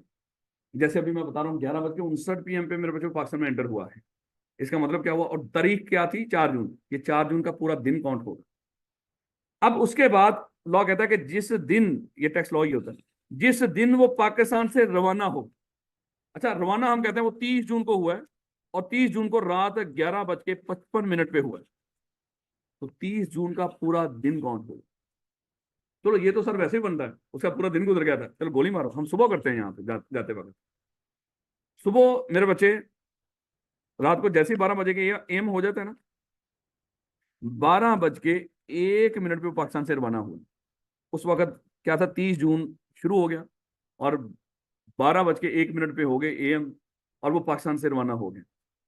उसका चाहे 1 मिनट उस दिन पाकिस्तान में रुका है, वो पूरा दिन पाकिस्तान में काउंट होगा। याद रखोगे, सादा अल्फाज में, जो बंदा जिस दिन पाकिस्तान में एक लम्हे भी हो, वो दिन काउंट हो। चाहे वो आया हो, उस दिन के एक लम्हा रह गया था बस, एक सेकंड आया था, दिन पूरा काउंट। उस दिन का एक लम्हा जिंदगी गुजारी यहां पे और चला गया, पूरा दिन काउंट। अच्छा, ये तो था आने जाने का दिन, आने जाने के दिन का पता चल गया। कौन कौन से कैसे काउंट होगा? जब पाकिस्तान में एंटर हुआ, जितना मर्जी 1 मिनट हो 2 मिनट रहते हो उस दिन के, वो पूरा दिन काउंट हो। पाकिस्तान से जा रहा है, चाहे वो सुबह सुबह ही चला गया, रात को एक लम्हे रुका, वो पूरा दिन काउंट हो। यानी कि 4 जून को आया, पूरा दिन काउंट, और 30 जून को गया, चाहे सुबह 12 बज के 1 मिनट पे चला गया, वो क्या होगा? पूरा दिन काउंट हो। अब अगली बात आएगी, अच्छा यहाँ पे पाकिस्तान में आया और किसी काम के मकसद के लिए आया था, किसी काम की नीयत से आया हुआ, जिस काम के लिए आया था मेरे बच्चे, वो काम अभी शुरू ही नहीं हुआ। हमने कहा कि भाई हम तो तेरे आने जाने के दिन भी काउंट कर रहे हैं, हम तो वो माफ नहीं कर रहे। तू पाकिस्तान में आके बैठा हुआ, तू वेला बैठ, तू कुछ कर, हमें इससे कोई लेना देना। तो जिस मकसद के लिए आया था वो मकसद अभी हो ही नहीं पा रहा, वो रुका हुआ काम, हड़तालें चल रही हैं, व्हाट्सएवर। अच्छा, मुल्क की हालात खराब हो, जो मर्जी हो मेरे बच्चे, उसके वो दिन भी काउंट हो। अच्छा, वो कहता है वो बीमार पड़ गया, वो बीमार पड़ गया, तो सर वो जिस यहाँ पे नौकरी कर रहा है वो बीमार पड़ गया, तो सर उसका क्या करना है? हमने कहा वो दिन भी काउंट हो, वो नौकरी पे नहीं जा रहा। हमने कहा नौकरी के लिहाज से थोड़ी, हम तो स्टे की बात कर रहे हैं। सादा अल्फाज में अगर देखें तो स्टे है यहाँ पे। क्या कहा? अच्छा सर, वो यहाँ पे काम की नीयत से आया था, उसको गर्मियों की छुट्टियां हुई हैं, वो ये जो गिलगित बल्तिस्तान ज्यारत शारत इधर उधर घूम फिर रहा था, वो हमने कहा वो भी काउंट होगा, भाई है तो पाकिस्तान में। हाँ, एक चीज काउंट नहीं हुई, वो क्या है? तो जरा देखिएगा मेरे बच्चे, ये है पाकिस्तान, ये बंदा है मेरे बच्चे ईरान में, इसकी ये फ्लाइट है मेरे बच्चे, इसकी ये फ्लाइट है, जो भी है जहाज ही है मेरे बच्चे, परिंदे की तरह लेकिन जहाज है। ये इस जहाज में बैठा और इसकी फ्लाइट जा रही है मेरे बच्चे, अज्यूम कर लो चाइना। ईरान से उठ के पता नहीं होती जाती है कि नहीं, हमें इससे कोई लेना देना नहीं, लेकिन मकसद मेरे बच्चे, ये जहाज पे बैठा है ईरानी बंदा, ईरान से मकसद कहाँ पे जाना है? चाइना में। लेकिन रास्ते में चाइना जाते हुए रास्ते में इसका पाकिस्तान में भी जहाज रुका है, ये कौन नहीं होता? इसको कहते हैं जो डेज इन ट्रांजिट। ट्रांजिट का मतलब क्या? यानी कि ये जा कहीं और रहा था, बस रास्ते में मंजिल कोई और थी, रास्ते में वो जहाज इसका पाकिस्तान में रुका है, वो कौन नहीं करते? आप पाकिस्तानी हो, आपके सारे दिन यहाँ पे जो आप रुके होंगे कौन होंगे, लेकिन एक दफा आप दुबई से किसी और मुल्क जा रहे थे और वो जहाज आपके यहाँ पे कराची एयरपोर्ट पे रुका है, तो ये जा आप कहीं और रहे थे, मंजिल कोई और थी, वो अगर पाकिस्तान में रुके हों, तो मेरे बच्चे पाकिस्तान की सरहदों में दाखिल हुए हों, रुके हों यहाँ पे आके, मेरे बच्चे वो जो जहाज के मामले में वो पाकिस्तान में काउंट नहीं हो, बाकी सब कुछ ही काउंट हो। बस ये छोड़ा उसने थोड़ा सा एक मार्जिन आपके लिए, याद रखोगे इस बात को। यही असूल मेरे बच्चे यहाँ पे दे रखे हैं, डेज कैलकुलेट करने के असूल मेरे बच्चे। ये पढ़ने क्या जा रहे हो बोला? 5-7 मिनट रह गए बस। कहता है कि following rules apply for the purpose of section 82, जो भी ऊपर था, हमने सेक्शन से कोई लेना देना नहीं, आपने याद करना। Which provide for determination of person is resident individual part of the day that an individual is resident in Pakistan including day of arrival in and day of departure from Pakistan count as a whole day of such presence. यानी कि जो आपका पाकिस्तान में arrival का दिन होगा, जिस उस तारीख में अगर 1 मिनट भी रहता हुआ आप पाकिस्तान में उस तारीख में आ गए हो, डे ऑफ अराइवल, जैसे अभी मैं कह रहा था आज तारीख को रात 11:59 में जो पाकिस्तान में आ जाएंगे, वो मेरे बच्चे पूरा दिन ही काउंट हो, आज का 4 तारीख का है। और जो डे ऑफ डिपार्चर होगा, जिस दिन डिपार्चर हुआ है, चाहे आप उस दिन के शुरू होते ही चले गए हो यहां से, वो पूरा दिन काउंट हो। कहते हैं the following days in which an individual is wholly or partially present in Pakistan count as a whole day of such presence. जैसे कौन कौन से? कहते हैं पब्लिक हॉलीडे, अगर कोई बंदा पाकिस्तान में है, कोई काम कर रहा है यहाँ पे, पब्लिक हॉलीडे है, वो कहेगा हॉलीडेज तो निकालो, हमने कहा वो भी नहीं निकाल। जितनी गवर्नमेंट की छुट्टियां हो रही हैं, अगर पाकिस्तान में है कोई बंदा, चाहे पाकिस्तानी हो चाहे बाहर से, उसके वो दिन भी काउंट होंगे। और a day of leave including sick leave, अगर कोई बंदा यहाँ पे नौकरी की गर्ज से पाकिस्तान में आया हुआ है, तो उसने कोई बीमारी की छुट्टियां ली है मेरे बच्चे, वो नौकरी पे नहीं जा रहा, हमने कहा कोई मसला नहीं, आप हो तो पाकिस्तान में, आपके वो दिन भी पाकिस्तान में काउंट हो। अब कोई पेपर में कह दे खुदा ना खासा एक बंदा उसका शदीद एक्सीडेंट हुआ, उसको होश ही को नहीं है, वो यहाँ पे जना हॉस्पिटल में एडमिट है और 10 दिन एडमिट रहा कोमे की हालत में, क्या वो दिन काउंट होंगे? कहा कि यार है तो पाकिस्तान में, ऐसे रौला ही को नहीं भाई, तो वो क्या होगा? उसका पूरा दिन काउंट होगा। अब बेशर्मी नहीं करनी, खुदा ना खासा सर वो मर गए, तो यहाँ पे उसने उसने बेशर्मी नहीं दिखाई इस तरह की, आप लोगों ने भी नहीं करनी, सर मर गया, वो जा रहा है यहाँ से, उसको आज लेकर जा रहे हैं, तो आज का दिन काउंट होगा उसका। देखो इनकम तो कैलकुलेटर, तो अभी यहाँ पे लेकर अगर वैसे देखा जाए तो वो भी काउंट होगा। हम यहाँ पे पर्सन की बात कर रहे हैं, जिंदा खुदा न खासा या मुर्दा की बात नहीं कर रहे, हम इंसान की बात कर रहे हैं। उसने कमाया तो होगा पूरा साल यहाँ से, तो मेरे बच्चे अगर वैसे देखा जाए, अगर उसने कुछ नहीं बताया हुआ तो जाहिर बात है एफबीआर वाले अपने लिहाज से चीजों को देखेंगे तो वो दिन काउंट होगा। लेकिन यहाँ पे उसकी अल्लाह माफ करे वो तफरीक की नहीं गई है यहाँ। बेटा कहता है कि a day that the individual activity in Pakistan is interrupted because of strike lockouts or delay in receipt of suppliers. मेरे बच्चे अगर वो कहता है कि पाकिस्तान में कोई बंदा आया किसी मकसद के लिए काम करने के लिए आया, लेकिन यहाँ पे हड़तालें शुरू हो गई, वो काम नहीं हो पा रहा, वो कहेगा सर ये दिन तो कॉर्ड ना करे। भाई आ तो गए ना पाकिस्तान में, हड़तालें हों, लॉकआउट्स हों या कोई डिले हो रहा हो सप्लाई, वो सर सप्लाई लेने आया था, उसको 10 मार्च को सप्लाई मिल जानी थी, उसने चले जाना। लेकिन वो सप्लायर उसने सामान उसको टाइम पे दिया नहीं, उसने 25 मार्च को जाके सामान दिया। हमने कहा कि इसमें हमारा क्या कसूर है भैया, आप हो तो पाकिस्तान में, तो वो दिन भी बीच में काउंट हो। ये कल हमने डेज काउंट करने हैं, जब काउंट करेंगे तो ये असूल याद होंगे तो काउंट होंगे। ये ना कहना कि सब ठीक है बोले जा रहे हैं, इट्स ओके। ना ना, देखना कैसे एक एक 183 दिनों पे हमने कैसे पहुंच रहे हैं। 82 हुए नॉन रेजिडेंट, 83 हुए रेजिडेंट। एक दिन इंपॉर्टेंट होगा और आपको हर महीने के दिनों का पता होना चाहिए, हर महीने में कितने दिन है, ये भी याद रखिएगा।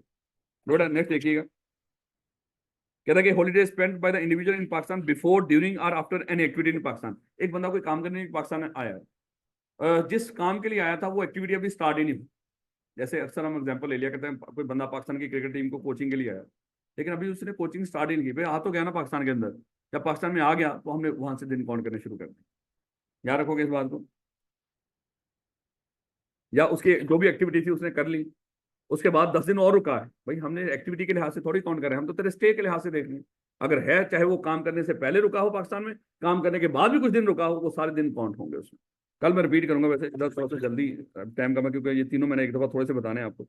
ए day or part of the day where individual is in Pakistan solely and, अच्छा ये देखिएगा, and a day or part of a day where individual is in Pakistan solely by reason of being in transit. अगर कोई बंदा in transit था, एक मुल्क से किसी दूसरे मुल्क में जा रहा था, सिर्फ उस वजह से उसका पाकिस्तान में स्टे हुआ है, उसका जहाज पाकिस्तान में रुका है, वो काउंट नहीं करना।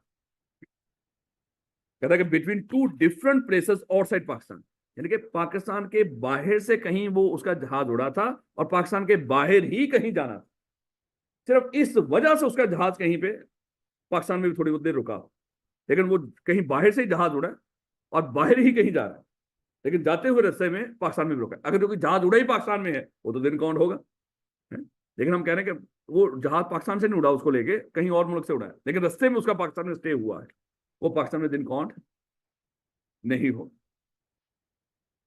लो बेटा ये छोटी छोटी बात है। देखो आज अब हमने अभी तक कुछ नहीं पढ़ा, वो जो अभी मैं बता रहा था ना टोटल इनकम, वो जब हम टैक्सेबल इनकम को कल पढ़ेंगे ना वो फिर से ही आपको समझ आएगी।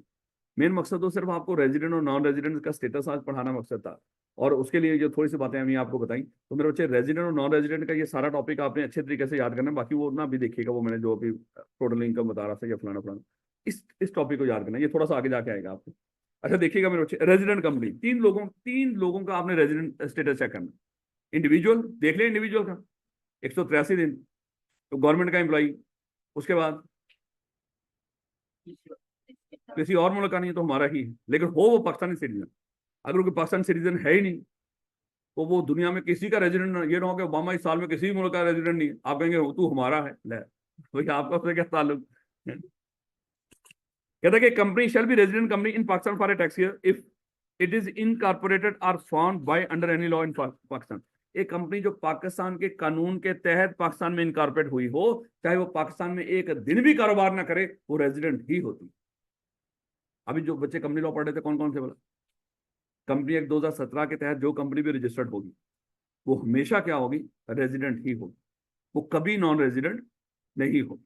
अच्छा उसने चाहे एक दिन पाकिस्तान में काम ना किया हो, सारा काम वो यहाँ पे इनकॉर्पोरेट होने के बाद यहाँ चाइना में कर रही है, दुबई में कर रही है, हमें उससे कोई लेना देना नहीं है। उसने कह दिया any company incorporate form by under any, जो पाकिस्तान के कानून के तहत कोई भी कंपनी बनी होगी पाकिस्तान में, वो हमेशा रेजिडेंट ही होती।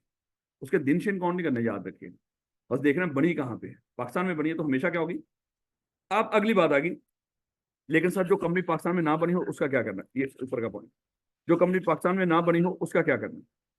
वो कहता है the control and management of its affair is situated Holi in Pakistan at any time in the year. यानी कि एक टैक्स ईयर जो अभी हम देख रहे हैं, टैक्स ईयर किसी भी टैक्स ईयर 2024 की बात कर रहे हैं। अच्छा टैक्स ईयर 2024 ये कहां से शुरू हुआ होगा, 1 जुलाई 2023 से 30 जून 2024 तक। अगर एक कंपनी का कंट्रोल एंड मैनेजमेंट, और कंट्रोल और मैनेजमेंट किसको बोलते हैं, मतलब डायरेक्टर्स को, अगर एक कंपनी का कंट्रोल और मैनेजमेंट पाकिस्तान में एक साल में किसी भी वक्त पूरा पाकिस्तान में ट्रांसफर हुआ, वो बताएगा पेपर के अंदर। वो ये नहीं कहेगा उसका 10 डायरेक्टर हैं, 7 आए थे, 6 आए थे, नहीं नहीं, आपको पता ही नहीं। ये कैफ 2 का पेपर है, उसको नहीं पता कि आप लोगों ने कंपनी लॉ पढ़ा हुआ है, आप लोगों को इन डिटेल इन चीजों का पता है।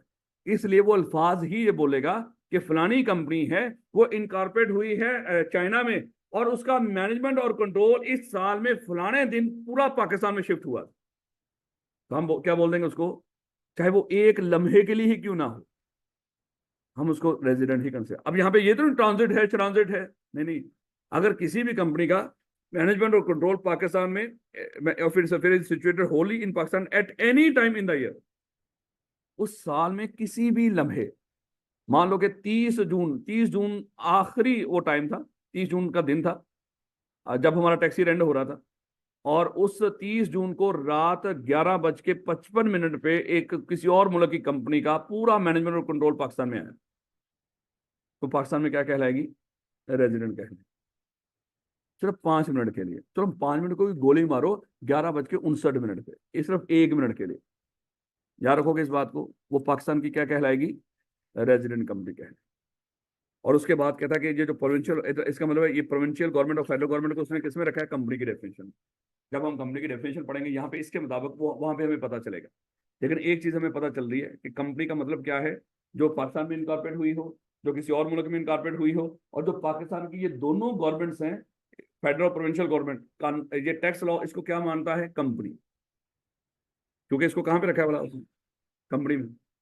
जब हम कंपनी की डेफिनेशन पढ़ेंगे उस वक्त हमें पता चलेगा, अच्छा ये भी कंपनी, अगरचे कंपनी नहीं उस तरह की, ये ना कहना यार ये कौन सी मैंने अभी बोला था कि टैक्स पढ़ रहे हो, इसके अपने असूल हैं, आपने उसी तरह दिमाग में रखना है। तो टैक्स की निगाह में गवर्नमेंट चाहे वो फेडरल हो या प्रोविंशियल हो, क्या हमेशा कहलाएगी, कंपनी कहलाएगी। और ये हमेशा मेरे बच्चे क्या होंगे, ये रेजिडेंट ही होंगे। ये तो फेडरल गवर्नमेंट होती है, प्रोविंशियल गवर्नमेंट, ये कभी भी नॉन रेजिडेंट, चाहे ये पाकिस्तान में कभी भी ना ठहरे हो। पाकिस्तान की गवर्नमेंट की बात कर रहे हैं, एक साल में पाकिस्तान की गवर्नमेंट, जैसे वो बिलावल भुट्टो, जब वह हालांकि वो गवर्नमेंट नहीं थी, गवर्नमेंट एक पूरा इदारा है, अगर देखा जाए पूरा स्ट्रक्चर होता है।